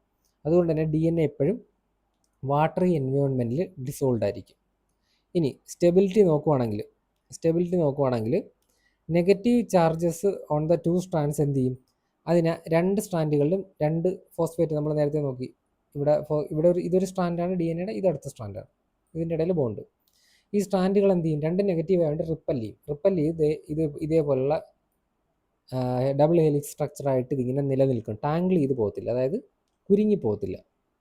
ഓക്കെ, സോ നമ്മൾ നോക്കുവാണെങ്കിൽ ഇപ്പം നമുക്ക് മനസ്സിലാക്കാം, ഫോസ്ഫേറ്റ് ഗ്രൂപ്പിൽ അയോണൈസബിൾ ആയിട്ടുള്ള ഓക്സിജൻ ആറ്റം കാരണമാണ് നെഗറ്റീവ് ചാർജ് DNA മോളിക്യൂളിന് ഉണ്ടാകുന്നത്. Okay, which of the following statements regarding the supreme കോർട്ട്സ് interim order in the Ranveer Allahbadia case is or are correct? ഈ റൺവീർ അലഹബാദിയ കേസ് ആ ഒരു ഇടയ്ക്ക് ഉണ്ടായിരുന്ന ഒരു കേസാണ്. അതിനകത്ത് സുപ്രീം കോർട്ടിൻ്റെ സ്റ്റേറ്റ്മെൻറ്റ് എന്തായിരുന്നതാണ്? The supreme court granted interim protection to Allahabadiya but harshly criticized his remarks as obscene and vulgar. The court ruled that Allahabadiya was free to travel abroad without any restrictions since the remarks were made behind a paywall. ഇതിൻ്റെ ഉത്തരം നോക്കുകയാണെങ്കിൽ only one മാത്രമാണ്. അതായത് supreme court എന്ത് ചെയ്തു? Interim ആയിട്ടുള്ള protection grand ചെയ്തു. പക്ഷേ ഹാർഷ്ലി ഈ അലഹബാദി ഒരു ചാനൽ ചർച്ചയ്ക്ക് ഇരുന്ന് പറഞ്ഞ കാര്യങ്ങൾ ഭയങ്കര ഒബ്സീനും വൾഗറും ആണെന്നുള്ളത് ഹാർഷ്ലി ക്രിട്ടിസൈസ് ചെയ്തു. ഇപ്പം അത്ര ഇമ്പോർട്ടൻ്റ് ഇല്ലാത്തതുകൊണ്ട് നമുക്ക് ഇപ്പം ഇമ്പോർട്ടൻ്റ് ഉള്ള ഒരു കാര്യം നോക്കാം. വഖഫ് അമെൻമെൻറ്റ് ആക്ട് 2025. ഓക്കെ, ഇത് ഇപ്പോൾ ഇമ്പോർട്ടൻ്റ് ആയിട്ടുള്ള കാര്യമാണ്. അതായത് ഇതിൻ്റെ എയിം എന്ന് പറഞ്ഞാൽ 8.7 ലക്ഷം വഖഫ് പ്രോപ്പർട്ടി, ഇന്ത്യയിലുള്ള 8.7 ലക്ഷം വഖഫ് പ്രോപ്പർട്ടികൾ എന്ത് ചെയ്യണം, റീസ്റ്റോർ ചെയ്ത്, ഐ മീൻ റിപ്പയർ ചെയ്തെടുക്കണം. അതായത് അതിൻ്റെ മാനേജ്മെൻറ്റ് എല്ലാം പ്രശ്നത്തിലായി കിടക്കുവാണ്, അപ്പോൾ അത് നേരെയാക്കി എടുക്കണം. അതിന് വേണ്ടിയിട്ടാണ് വഖഫ് അമെൻമെൻറ്റ് ആക്ട് 2025 കൊണ്ടുവന്നത്. ഇനി August 8, 2024 union minister Kiran Rijiju ആണ് ഈ ഒരു ബില്ല് എന്ത് ചെയ്യുന്നത്, പ്രസൻറ്റ് ചെയ്യുന്നത്, ഇൻട്രൊഡ്യൂസ് ചെയ്യുന്നത്. കിരൺ റിജിജു എന്ന് വെച്ചാൽ നമ്മുടെ union minister of parliamentary affairs ആണ്. ഇപ്പോഴും union minister of parliamentary affairs minister Kiran Rijiju ആണ്. ഇനി ജോയിൻറ്റ് പാർലമെൻ്ററി കമ്മിറ്റി എന്ത് ചെയ്തു, ജഗദാംബിക പാൽ ഹെഡായിട്ടുള്ള ജോയിൻറ്റ് പാർലമെൻ്ററി കമ്മിറ്റി ഈ റിപ്പോർട്ടിലേക്ക് 2025 തുടക്കത്തിൽ ഇത് റിപ്പോർട്ട് സബ്മിറ്റ് ചെയ്തു. ഓക്കെ, ഇത് ലോക്സഭയിലും പാസ്സായി, രാജ്യസഭയിലും പാസ്സായി. അതിനുശേഷം president Droupadi Murmu April 5, 2025 assent ചെയ്ത് ഇതൊരു അമെൻമെൻറ്റ് ആക്റ്റാക്കി മാറ്റി. ഈ ആക്ടിൻ്റെ മറ്റൊരു പേരാണ് ഉമ്മീദ് ആക്ട്, അഥവാ unified Waqf management empowerment efficiency and development. Okay, ഇതിൽ വന്ന വ്യത്യാസം എന്തൊക്കെയാണെന്ന് വെച്ചാൽ, ഇനി മുതൽ വഖഫ് ബോർഡ് ആയിരിക്കത്തില്ല ഈ വഖഫ് പ്രോപ്പർട്ടികളുടെ സർവേകളൊക്കെ നടത്തുന്നത്. ഇനി മുതൽ അത് ഡിസ്ട്രിക്ട് കളക്ടർ ആയിരിക്കും. ഓക്കെ, ഡിസ്ട്രിക്ട് കളക്ടർ ആയിരിക്കും. ഡിസ്ട്രിക്ട് കളക്ടറാണ് ഇത് വഖഫ് പ്രോപ്പർട്ടി ആണോ അതോ ഗവൺമെൻറ് പ്രോപ്പർട്ടി ആണോ എന്നൊക്കെ നിശ്ചയിക്കുന്നത് സർവേ ചെയ്തിട്ട്. അതുപോലെ തന്നെ നോൺ മുസ്ലിം മെമ്പേഴ്സ് വഖഫ് ബോർഡിൽ, അതുപോലെ തന്നെ സെൻട്രൽ വഖഫ് കൗൺസിലും സ്റ്റേറ്റ് വഖഫ് ബോർഡിലൊക്കെ നോൺ മുസ്ലിം മെമ്പേഴ്സിനെ ഇൻക്ലൂഡ് ചെയ്തു. അതുപോലെ തന്നെ കുറഞ്ഞതൊരു 2 വുമണെങ്കിലും ഈ ബോർഡുകളിൽ ഉണ്ടാവണം. ഇനി എല്ലാ വഖഫ് പ്രോപ്പർട്ടികളും ഒരു സെൻട്രലൈസ്ഡ് പോർട്ടായിട്ടുള്ള ഗരുഡിൽ എന്ത് ചെയ്തിരിക്കണം, രജിസ്റ്റർ ചെയ്തിരിക്കണം. ബെറ്റർ ട്രാൻസ്പെറൻസിയും ഡിജിറ്റലൈസേഷനും വേണ്ടിയിട്ടൊക്കെ ഈ ഒരു ഗരുഡ് പോർട്ടലിൽ എന്ത് ചെയ്തിരിക്കണം, രജിസ്റ്റർ ചെയ്തിരിക്കണം. Okay, the charter act of 1833 created A separate. എന്താണ് ചാർട്ടർ ആക്ട് ഓഫ് 33 ക്രിയേറ്റ് ചെയ്തതെന്നാണ് ചോദിച്ചിരിക്കുന്നത്. Separate federal court, separate supreme court in Madras, separate law commission in India, separate legislative assembly in Delhi. Okay, നമുക്ക് ഡീറ്റെയിൽ ആയിട്ട് നോക്കാം. ഇത് നോക്കുമ്പോൾ the charter act of 1793 കൊണ്ടുവന്ന കാര്യങ്ങൾ നോക്കാം. ഈസ്റ്റ് ഇന്ത്യ കമ്പനിയുടെ മോണോപ്പൊളി ചാർട്ടർ ആക്ട് ഓഫ് 1793 എന്ത് ചെയ്തു, 20 വർഷത്തേക്കൂടെ റിന്യൂ ചെയ്തു. ഓക്കെ, ഈ 20 വർഷം കഴിഞ്ഞിട്ട് ചാർട്ടർ ആക്ട് ഓഫ് 1813 വരുന്നുണ്ട്. വീണ്ടും 20 വർഷം കഴിഞ്ഞിട്ട് ചാർട്ടർ ആക്ട് ഓഫ് 1833 വരുന്നുണ്ട്. വീണ്ടും 20 വർഷം കഴിഞ്ഞിട്ട് ചാർട്ടർ ആക്ട് ഓഫ് 1853 വരുന്നുണ്ട്. ഇനി ഗവർണർ ജനറലിന് എന്ത് സംഭവിച്ചെന്ന് വെച്ചാൽ, ഗവർണർ ജനറൽ ഓഫ് ബംഗാളിന് കൂടുതൽ പവർ കിട്ടി. മദ്രാസിനും ബോംബെയുടെയൊക്കെ കൂടുതൽ പവർ ഗവർണർ ജനറൽ ഓഫ് ബംഗാളിന് കിട്ടി. ഇനി റെഗുലേറ്റിംഗ് ആക്ട് ഓഫ് 1773 എന്ത് ചെയ്തു, ഗവർണർ ഓഫ് ബംഗാളിനെ ഗവർണർ ജനറൽ ഓഫ് ബംഗാൾ ആക്കി മാറ്റിയിട്ടുണ്ട്. ഓക്കെ, അതൊരു ഇമ്പോർട്ടൻ്റ് ആയിട്ടുള്ള കാര്യമാണ്. വാരൻ ഹേസ്റ്റിങ്സ് ആണ് നമ്മുടെ first governor general of Bengal എന്ന് പറയുന്നത്. ഇനി ലെജിസ്ലേറ്റീവ് പവറിന് എന്ത് സംഭവിച്ചെന്ന് വെച്ചാൽ, ചാർട്ടർ ആക്ട് ഓഫ് 1793 ഗവർണർ ജനറലിന് ചില പ്രത്യേക കൗൺസിലുകളൊക്കെ എന്ത് ചെയ്യാൻ പറ്റും, ഓവർ റൈഡ് ചെയ്യാൻ പറ്റും. ഓക്കെ, അതുപോലെ തന്നെ ചാർട്ടർ ആക്ട് ഓഫ് 1793 സീനിയർ ആയിട്ടുള്ള ഒഫീഷ്യൽസിന് ഇന്ത്യ വിടണമെങ്കിൽ പ്രത്യേകം പെർമിഷൻ എടുക്കണം. സിവിൽ സർവീസിലുള്ള സീനിയർ ആയിട്ടുള്ള ഒഫീഷ്യൽസിന് ഇന്ത്യ വിടണമെങ്കിൽ പ്രത്യേകം പെർമിഷൻ എടുക്കണം. അതുപോലെ തന്നെ റവന്യൂ ആൻഡ് ജുഡീഷ്യൽ ഫംഗ്ഷൻസ് എന്ത് ചെയ്തു, സെപ്പറേറ്റ് ചെയ്തു charter act of 1793. Charter act of 1813 എടുക്കുകയാണെങ്കിൽ ബ്രിട്ടീഷ് ഈസ്റ്റ് ഇന്ത്യ കമ്പനിയുടെ മോണോപ്പൊളി എൻഡ് ചെയ്തു. ആകെ ടീയുടെ ട്രേഡും ചൈനയുമായിട്ടുള്ള ട്രേഡും മാത്രമേ ഈസ്റ്റ് ഇന്ത്യ കമ്പനിക്ക് ചെയ്യാൻ പറ്റൂ. ബാക്കിയുള്ളതൊക്കെ എന്ത് ചെയ്തു, നമ്മുടെ കോർട്ട് ഓഫ് ഡയറക്ടേഴ്സിനും ബോർഡ് ഓഫ് കൺട്രോൾസിനൊക്കെ കൊടുത്തു. ഇനി ഗവർണർ ജനറലിന് എന്ത് സംഭവിച്ചെന്ന് വെച്ചാൽ, sovereignty of British crown over east India company territories explicitly started. അതായത് ബ്രിട്ടീഷ് ക്രൗണിൻ്റെ ഈസ്റ്റ് ഇന്ത്യ കമ്പനിയുടെ ടെറിട്ടറികളിൽ ബ്രിട്ടീഷ് ക്രൗണിൻ്റെ സോവറിറ്റി പതുക്കെ തുടങ്ങി. ഇനി ലെജിസ്ലേറ്റീവ് പവറിന് എന്ത് പറ്റിയെന്ന് വെച്ചാൽ, ലോക്കൽ ഗവൺമെൻറ് എന്ത് ചെയ്യപ്പെട്ടു, എംപവർ ചെയ്യപ്പെട്ടു. അവർക്ക് പീപ്പിളിന് ടാക്സ് ഇമ്പോസ് ചെയ്യാനുള്ള പവർ ലോക്കൽ ഗവൺമെൻറ്റിന് കിട്ടി. ചാർട്ടർ ആക്ട് ഓഫ് 1813 എഡ്യൂക്കേഷൻ്റെ റിലീജിയൻ്റെ കാര്യം നോക്കുവാണെങ്കിൽ, ആനുവല്ലി 1 ലക്ഷം രൂപ എഡ്യൂക്കേഷന് വേണ്ടിയിട്ട് ബ്രിട്ടീഷുകാർ കൊടുക്കാൻ തുടങ്ങി. അതായത് ക്രിസ്ത്യൻ മിഷണറീസിനാണ് ഇത് കൊടുക്കുന്നത്, അവിടുത്തെ എഡ്യൂക്കേഷൻ ഇമ്പ്രൂവ് ചെയ്യാൻ വേണ്ടിയിട്ട്. അതുപോലെ തന്നെ യൂറോപ്യൻ സബ്ജക്റ്റുകളിൽ കൂടുതൽ പവർ കോർട്ടുകൾക്ക് വന്നത് charter act of 1813 charter act of 1833 നോക്കുവാണെങ്കിൽ, കംപ്ലീറ്റ് ആയിട്ടും ഈസ്റ്റ് ഇന്ത്യ കമ്പനിയുടെ മൊണോപ്പൊളി എൻഡ് ആവപ്പെട്ടു. ഓക്കെ, തീർന്നു. അതുപോലെ തന്നെ ഗവർണർ ജനറൽ ഓഫ് ബംഗാൾ എന്തായി മാറി? ഗവർണർ ജനറൽ ഓഫ് ഇന്ത്യയായി മാറി. ഫസ്റ്റ് ഗവർണർ ജനറൽ ഓഫ് ഇന്ത്യയാണ് ലോർഡ് വില്യം ബെൻഡിക്ക്. ഇതൊക്കെ ചാർട്ടർ ആക്ട് ഓഫ് 1833 ഓക്കെ. അതുപോലെ സെൻട്രലൈസേഷൻ കൊണ്ടുവന്നു. മദ്രാസും ബോംബെയും എന്ത് ചെയ്തു? അവരുടെ ലെജിസ്ലേറ്റീവ് പവറുകൾ നഷ്ടമായി. ഇനി charter act of 1833 English medium എന്താണ്? ഇംഗ്ലീഷ് എന്ന് പറയുന്ന എഡ്യൂക്കേഷനിലെ മീഡിയം ഓഫ് ഇൻസ്ട്രക്ഷനായി എക്സ്പാൻഡ് ആകപ്പെട്ടത്. ഇനി 1833 ചാർട്ടർ ആക്ടോട് കൂടി എന്ത് ചെയ്തു? സിവിൽ സർവീസുകൾ ഒരു ഓപ്പൺ കോമ്പറ്റീഷൻ ആക്കാനായിട്ടുള്ള ശ്രമങ്ങൾ തുടങ്ങി. പക്ഷേ ഇത് ഓപ്പൺ കോമ്പറ്റീഷൻ ശരിക്കും ആവുന്നത് ചാർട്ടർ ആക്ട് ഓഫ് 1853 ഇതാ ഇവിടെ നോക്കിയാൽ കാണാം. മക്കാളെ കമ്മിറ്റി 1854 സിവിൽ സർവീസ് നമ്മുടെ ഇന്ത്യക്കാർക്കും എഴുതാം എന്നുള്ള രീതിയിലൊരു ഇത് കൊണ്ടുവരുന്നത് ചാർട്ടർ ആക്ട് ഓഫ് 1853 ഇനി ചാർട്ടർ ആക്ട് ഓഫ് 1833 ദാ ഇന്ത്യക്ക് ലോ കമ്മീഷൻ വരുന്നത്. ലോർഡ് തോമസ് ബാബിംഗ്ടൺ മക്കാളെയാണ് ആദ്യത്തെ ചെയർമാൻ ലോ കമ്മീഷൻ്റെ. ഓക്കെ, ചാർട്ടർ ആക്ട് ഓഫ് 1853 എന്ത് ചെയ്യപ്പെട്ടു? ഈസ്റ്റ് ഇന്ത്യ കമ്പനിയുടെ ടെറിട്ടറികളെല്ലാം ബ്രിട്ടീഷ് ക്രൗണിലേക്ക് കുറച്ചും കൂടി എന്തായി പോകാൻ തുടങ്ങി. 1858 ഗവൺമെൻറ് ഓഫ് ഇന്ത്യ ആക്ടോട് കൂടി ഈസ്റ്റ് ഇന്ത്യ കമ്പനി കംപ്ലീറ്റ് ആയിട്ടും പോവുകയും ബ്രിട്ടീഷ് ക്രൗൺ കംപ്ലീറ്റ്ലി അത് എടുക്കുകയും ചെയ്യുന്നുണ്ട് ടെറിട്ടറി. അതോടുകൂടി എന്ത് ചെയ്യുന്നു? ഗവർണർ ജനറൽ ഓഫ് ഇന്ത്യ എന്താവും? വൈസ് റോയായി മാറും. ഇനി legislative and executive functions of governor general of council എന്തായി? സെപ്പറേറ്റ് ആകപ്പെട്ടു. ലെജിസ്ലേറ്റീവ് എക്സിക്യൂട്ടീവ് ഫംഗ്ഷനുകൾ സെപ്പറേറ്റ് ആയി. ഇനി ലെജിസ്ലേറ്റീവ് കൗൺസിലിൻ്റെ ക്രിയേഷൻ ഏത് ആക്ടിലൂടെയാണ്? ചാർട്ടർ ആക്ട് ഓഫ് 1853 ലെജിസ്ലേറ്റീവ് കൗൺസിലിൻ്റെ ക്രിയേഷൻ. 6 മെമ്പേഴ്സാണ് ഉണ്ടായത്. അതുപോലെ നോക്കുകയാണെങ്കിൽ നമ്മുടെ സിവിൽ സർവീസിൻ്റെ ഓപ്പൺ കോമ്പറ്റീഷൻ ഇന്ത്യക്കാർക്ക് എഴുതാം എന്നുള്ളത് 1853 ചാർട്ടർ ആക്ടിലൂടെയാണ് വന്നത്. മക്കളെ കമ്മിറ്റി 1854. അതുപോലെ തന്നെ ലോ മെമ്പേഴ്സ് എന്തായി? ഫുൾ മെമ്പർ ഓഫ് ഗവർണർ ജനറലിൻ്റെ കൗൺസിലായി മാറി. ലോ മെമ്പേഴ്സും കൂടി ഗവർണർ ജനറലിൻ്റെ കൗൺസിലിൻ്റെ ഫുൾ മെമ്പറായി മാറി. സോ ഇതിൻ്റെ ഉത്തരം നോക്കുകയാണെങ്കിൽ federal കോർട്ടാണോ?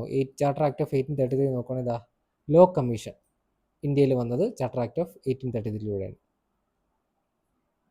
Okay. Which of the following cities hosted the important 20th dialogue event in December 2024?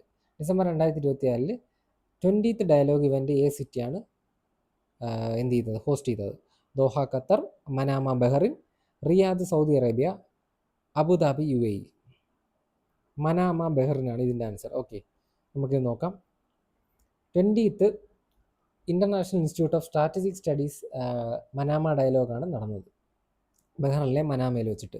Organise ചെയ്യുന്നത് international institute for strategic studies ആണ്. ഗവൺമെൻറ് ഓഫ് ബഹ്റിനുമായിട്ട് കൊളാബ് ചെയ്താണ് ഇത് നടത്തുന്നത്. 20th ആണ് നടന്നത്. 21st ഇതായിപ്പം നവംബർ 2025 നടന്നിട്ടുണ്ടായിരുന്നു. 21st മനാമ ഡയലോഗ് മനാമയിൽ വെച്ച് തന്നെ നടന്നിട്ടുണ്ടായിരുന്നു. അതിൻ്റെ തീമാണ് Gaza peace plan and regional diplomacy എന്ന് പറയുന്നത്. Okay, Gaza peace plan and regional diplomacy. ഇനി 2026 ഒരു പ്രധാനപ്പെട്ട എന്താണ് ഒരു ഡയലോഗാണ് റൈസിന ഡയലോഗ് എന്ന് പറയുന്നത്. ഇന്ത്യയിൽ വെച്ചാണ് നടക്കുന്നത്. ഓക്കെ, ഇന്ത്യയിൽ വെച്ച് നടന്ന റൈസിന ഡയലോഗിൻ്റെ 11th എഡീഷൻ ആയിരുന്നു 2026 നടന്നത്. 2016 സ്റ്റാർട്ട് ചെയ്തത്. ന്യൂഡൽഹിയിൽ വെച്ചാണ് നടക്കുന്നത്. ഇത്തവണത്തെ തീം എന്ന് പറയുന്നത് ഇതാണ്: സംസ്കാര, അസേർഷൻ, അക്കോമഡേഷൻ, അഡ്വാൻസ്മെൻറ്റ്. ഇത് ഇമ്പോർട്ടൻ്റ് ആണ്. സംസ്കാര, അസേർഷൻ, അക്കോമഡേഷൻ, അഡ്വാൻസ്മെൻറ്റ്. ഇതിൽ പങ്കെടുത്ത ആൾക്കാരെന്ന് പറഞ്ഞാൽ പ്രൈം മിനിസ്റ്റർ നരേന്ദ്രമോദി ഉണ്ടായിരുന്നു. അതുപോലെ തന്നെ ചീഫ് ഗസ്റ്റായിട്ട് ഫിൻലാൻഡിൻ്റെ പ്രസിഡൻ്റ് ആയിട്ടുള്ള അലക്സാണ്ടർ സ്റ്റബും ഉണ്ടായിരുന്നു. ഫോക്കസ് ജിയോ പൊളിറ്റിക്സിലും ജിയോ എക്കണോമിക്സിലൊക്കെ ആയിരുന്നു. ഓക്കെ, ടെക്നോപോളാർ വേൾഡ്, അതുപോലെ തന്നെ AI sovereignty, semi conductor supply chains, ഇതൊക്കെയായിരുന്നു റൈസിന ഡയലോഗിൻ്റെ കീ ഫോക്കസ് എന്ന് പറയുന്നത്. 20th എഡിഷനുകൾ RRB ചോദിക്കാറുണ്ട്. അതായത് ഓരോ സബ്മിറ്റുകളുടെ 20ാമത്തെ എഡിഷനുകൾ നമുക്ക് നോക്കാം. G20 സബ്മിറ്റിൻ്റെ 20ാമത്തെ എഡിഷൻ നവംബർ 2025 നടന്നത് സൗത്ത് ആഫ്രിക്കയിലെ ജോഹന്നാസ്ബർഗിൽ. ആഫ്രിക്കയിൽ ആദ്യമായിട്ടാണ് ഒരു G20 സബ്മിറ്റ് നടക്കുന്നത്. 20th edition of G20 സബ്മിറ്റിൻ്റെ theme എന്ന് പറയുന്നത് Ubuntu. Okay, Ubuntu. 20th edition of East Asia summit October 2025 നടന്നു. മലേഷ്യയിലെ കൊലാലംപൂരിൽ വെച്ചാണ് നടന്നത്. ഓക്കെ, ഇനി ഇന്ത്യ ആഫ്രിക്ക ബിസിനസ്സിൻ്റെ 20th എഡിഷൻ നടന്നു ഓഗസ്റ്റ് 2025. അത് നടന്നത് ന്യൂഡൽഹിയിൽ വെച്ചിട്ടാണ്. അതിൻ്റെ ഫോക്കസ് ഡിജിറ്റൽ പബ്ലിക് ഇൻഫ്രയാണ്. ഇനി നമ്മളിപ്പോൾ പറഞ്ഞായിരുന്നു മനാമ ഡയലോഗിൻ്റെ കാര്യം. അത് മനാമ ബഹ്റിനിൽ വെച്ചാണ് നടന്നത്. ഓക്കെ, ഇനി വേറെ കുറച്ച് സമ്മിറ്റുകൾ നോക്കുകയാണെങ്കിൽ 20th എഡിഷൻ അല്ല, ലേറ്റസ്റ്റ് ആയിട്ട് നടന്ന കുറച്ച് ഇമ്പോർട്ടൻറ്റ് സമ്മിറ്റുകളാണ്. COP 30th edition of conference of party climate നടന്നിട്ടുണ്ടായിരുന്നു നവംബർ 2025 ബെലം ബ്രസീലിൽ വെച്ചാണ് നടന്നത്. ഓക്കെ, ഇതെന്ന് പറയുന്നത് ആമസോൺ റെയിൻ ഫോറസ്റ്റ് വെച്ച് നടക്കുന്ന ആദ്യത്തെ കോൺഫറൻസ് ഓഫ് പാർട്ടീസ് ആണ്. ഇത് ഫോറസ്റ്റ് ആൻഡ് നേച്ചർ എന്ന അജണ്ടയാണ് ഹൈലൈറ്റ് ചെയ്തത്. ഇനി COP 31 ഇനിയിപ്പോൾ നടക്കാൻ പോകുന്നുണ്ട്, അത് തുർക്കിയിൽ വെച്ചാണ്. ഓക്കെ, 2026 COP 31 നടക്കാൻ പോകുന്നത് തുർക്കിയിൽ വെച്ചിട്ടാണ്. 32nd APEC summit, Asia Pacific economic corporation summit 2025 നടന്നത് നവംബറിലാണ്. സൗത്ത് കൊറിയയിലെ ഗ്യോൻജുവിൽ വെച്ചാണ് നടന്നത്. ഇതിൻ്റെ focus sustainable growth and digital transformation in the Pacific rim ആയിരുന്നു. Okay, 22nd ASEAN India summit നടന്നു. South east Asia association of south east Asian nations അതിൽ ഇന്ത്യ ഇല്ല. ഓക്കെ, ആസിയാനിൽ ഇന്ത്യ ഇല്ല. ആസിയാൻ നേഷൻസും ഇന്ത്യയും തമ്മിലുള്ള സമ്മിറ്റ്, അതിൻ്റെ 22nd എഡിഷനാണ് നടന്നത് നവംബർ 2025 മലേഷ്യയിൽ വെച്ചാണ് നടന്നത്. Okay, focus digital economy framework agreement. Upcoming events നോക്കുവാണെങ്കിൽ 18th ബ്രിക്സ് സമ്മിറ്റ് നടക്കാൻ പോകുന്നുണ്ട് 2026 അവസാനത്തോടു കൂടി ഇന്ത്യയിൽ വെച്ചാണ് നടക്കുന്നത്. ഓക്കെ, ന്യൂഡൽഹിയിൽ വെച്ചിട്ട്. G20 സമ്മിറ്റ് ഡിസംബർ 2026 നടക്കാൻ പോകുന്നത് USA ഫ്ലോറിഡയിലെ മിയാമിയിൽ വെച്ചിട്ട്. G7 സമ്മിറ്റ് ജൂണിൽ നടക്കാൻ പോകുന്നുണ്ട് ഇവിയാൻ ലെസ് ബൈൻസ് ഫ്രാൻസിൽ വെച്ചിട്ട്. ഇതെന്താ COP 31 ക്ലൈമറ്റ് നവംബർ 2026 നടക്കാൻ പോകുന്നുണ്ട്. ഇത് നടക്കുന്നത് തുർക്കിയിലെ അന്താലിയയിൽ വെച്ചിട്ടാണ്.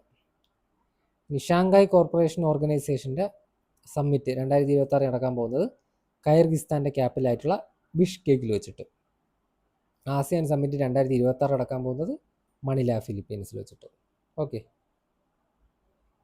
ഇന്നത്തെ ലാസ്റ്റ് ക്വസ്റ്റ്യൻ ആണ്. Singphos rebellion is associated with which region of present day India? Singphos rebellion എന്ന് പറയുന്നത് ഇന്ത്യയിലെ ഇപ്പോഴത്തെ ഏത് സ്ഥലമായി ബന്ധപ്പെട്ട് കിടക്കുന്നു? ത്രിപുര, ആസാം, മണിപ്പൂർ, അരുണാചൽ പ്രദേശ്. ഓക്കെ, ആസാമാണ് ഇതിൻ്റെ ഉത്തരം. നമുക്ക് ഡീറ്റെയിൽ ആയിട്ട് നോക്കാം. സിംഗ്ഫോ റെബലിയൻ 1830 നടക്കുന്നത്. സിംഗ്ഫോ റിവോൾട്ട് എന്നറിയപ്പെടും. ഇതെന്ന് പറയുന്നത് 19th സെഞ്ച്വറിയിൽ ബ്രിട്ടീഷുകാർക്ക് എഗെയിൻസ്റ്റ് ആയിട്ടുള്ള ആസാമിൽ വെച്ച് നടന്ന, ആസാമും പിന്നെ പ്രസന്റ് ഡേ അരുണാചൽ പ്രദേശിൻ്റെ ഭാഗത്തൊക്കെ നടന്ന കുറച്ച് സീരീസ് ഓഫ് ആംഡ് അപ്രൈസിങ്ങുകളാണ്.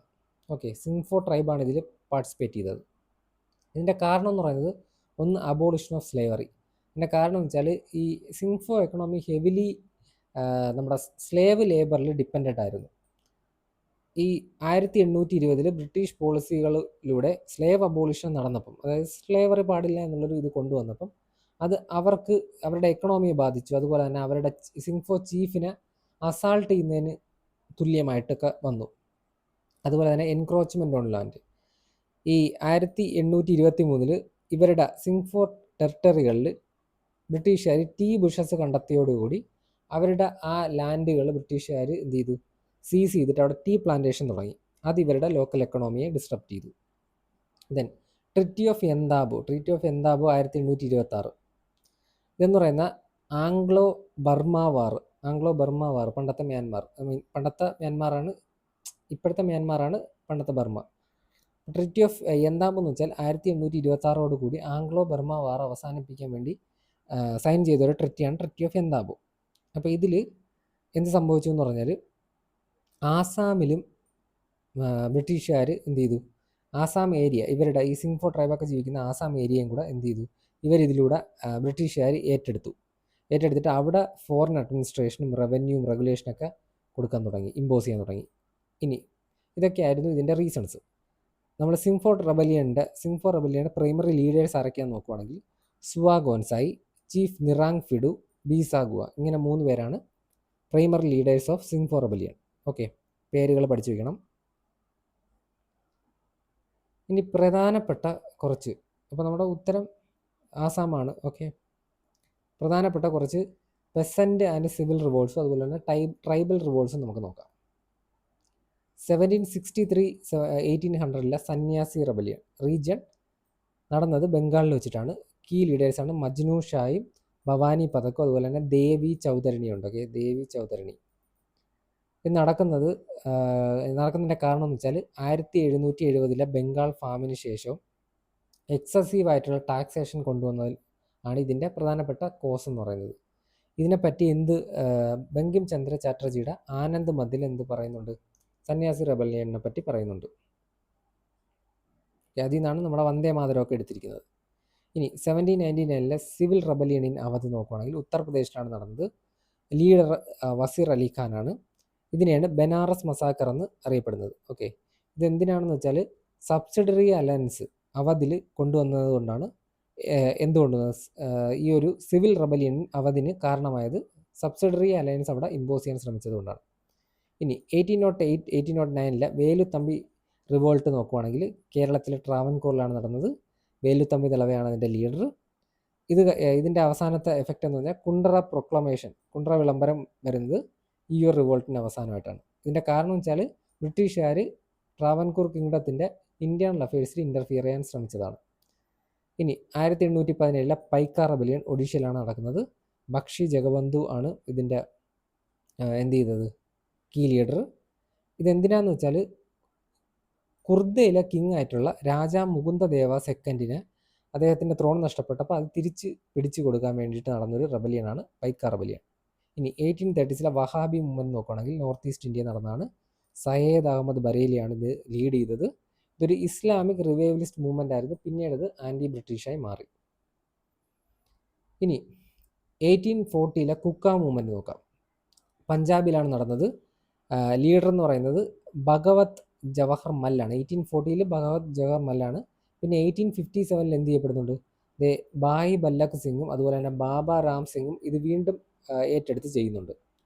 ഇതൊരു റിലീജിയസ് റിഫോം തന്നെയാണ്. പിന്നീട് അത് പൊളിറ്റിക്കൽ മൂവ്മെൻറ്റായി മാറുകയാണ് ചെയ്തത്. ഇനി 1859-60 ഇൻഡിഗോ റിവോൾട്ട്, ഇമ്പോർട്ടൻ്റ് റിവോൾട്ടാണ്. ബംഗാളിലാണ് നടന്നത്. ദിഗംബർ ബിസ്വാസും വിഷ്ണു ബിസ്വാസുമാണ് ഇതിൻ്റെ ലീഡർ എന്ന് പറയുന്നത്.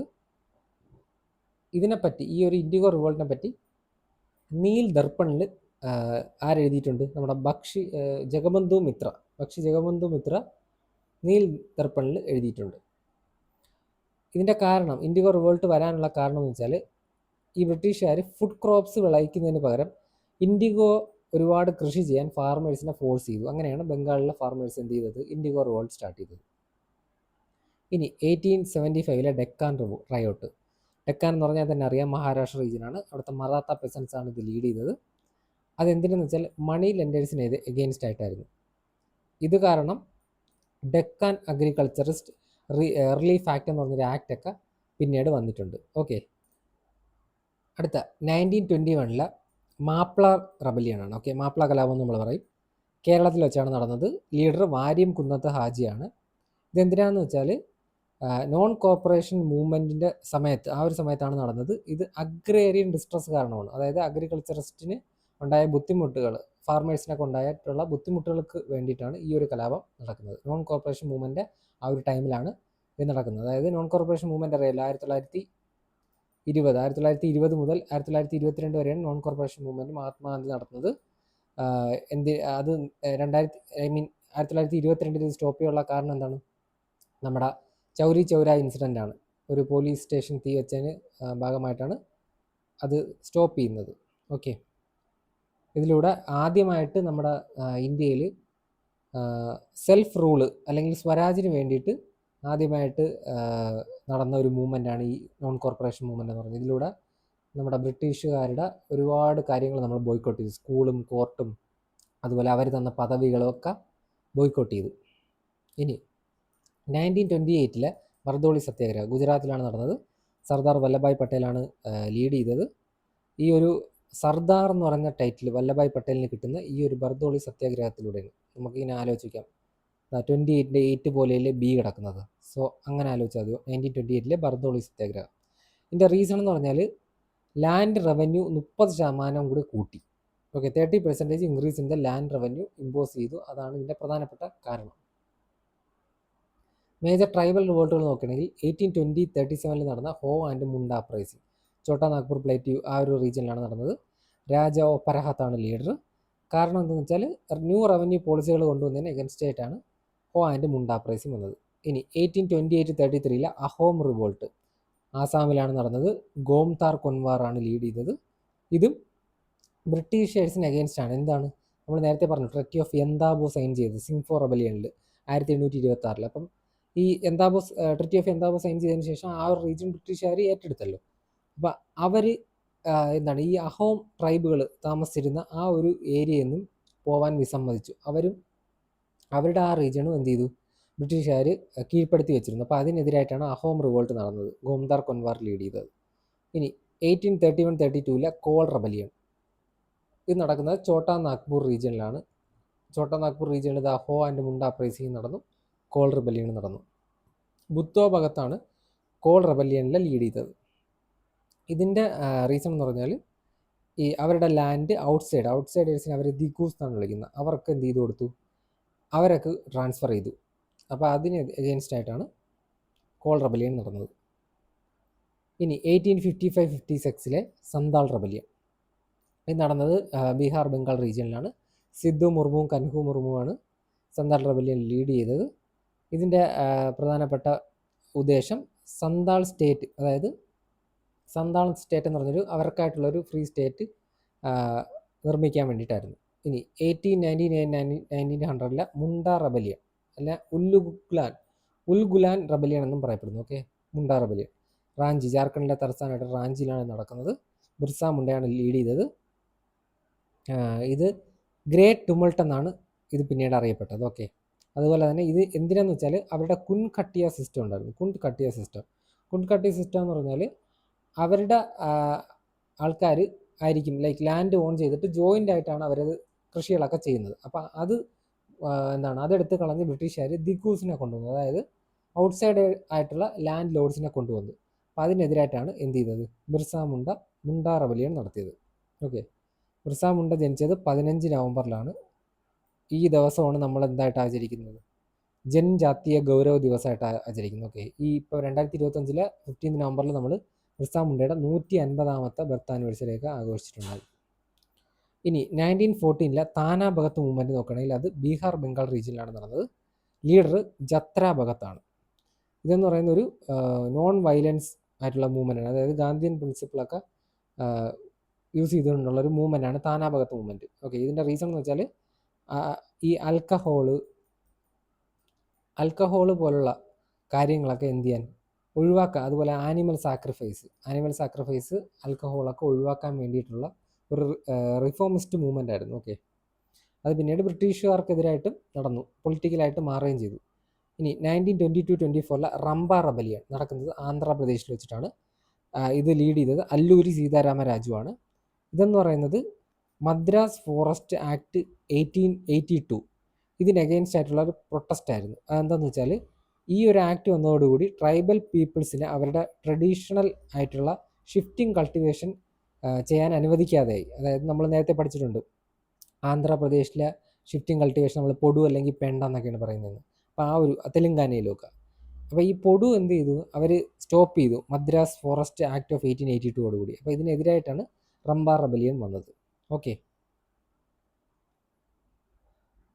ഈ വീഡിയോയിലൂടെ നമ്മൾ 20 ക്വസ്റ്റ്യൻസ് ആണ് ഇപ്പോൾ കവർ ചെയ്തത്. നെക്സ്റ്റ് വീഡിയോയിൽ നമ്മൾ സെയിം ക്വസ്റ്റ്യൻ പേപ്പറിൻ്റെ തന്നെ ബാക്കി ക്വസ്റ്റ്യൻസ് ഡിസ്കസ് ചെയ്യുന്നതായിരിക്കും. ആൻഡ് ഇനി വരുന്ന വീഡിയോകൾ മിസ്സാവാണ്ടിരിക്കാൻ എല്ലാവരും ഇപ്പോൾ തന്നെ ഈ ചാനൽ സബ്സ്ക്രൈബ് ചെയ്യണം. So thank you all for listening to my lecture. എല്ലാവരും ലൈക്ക് ചെയ്യൂ, കമൻറ്റ് ചെയ്യൂ, സബ്സ്ക്രൈബ് ചെയ്യൂ.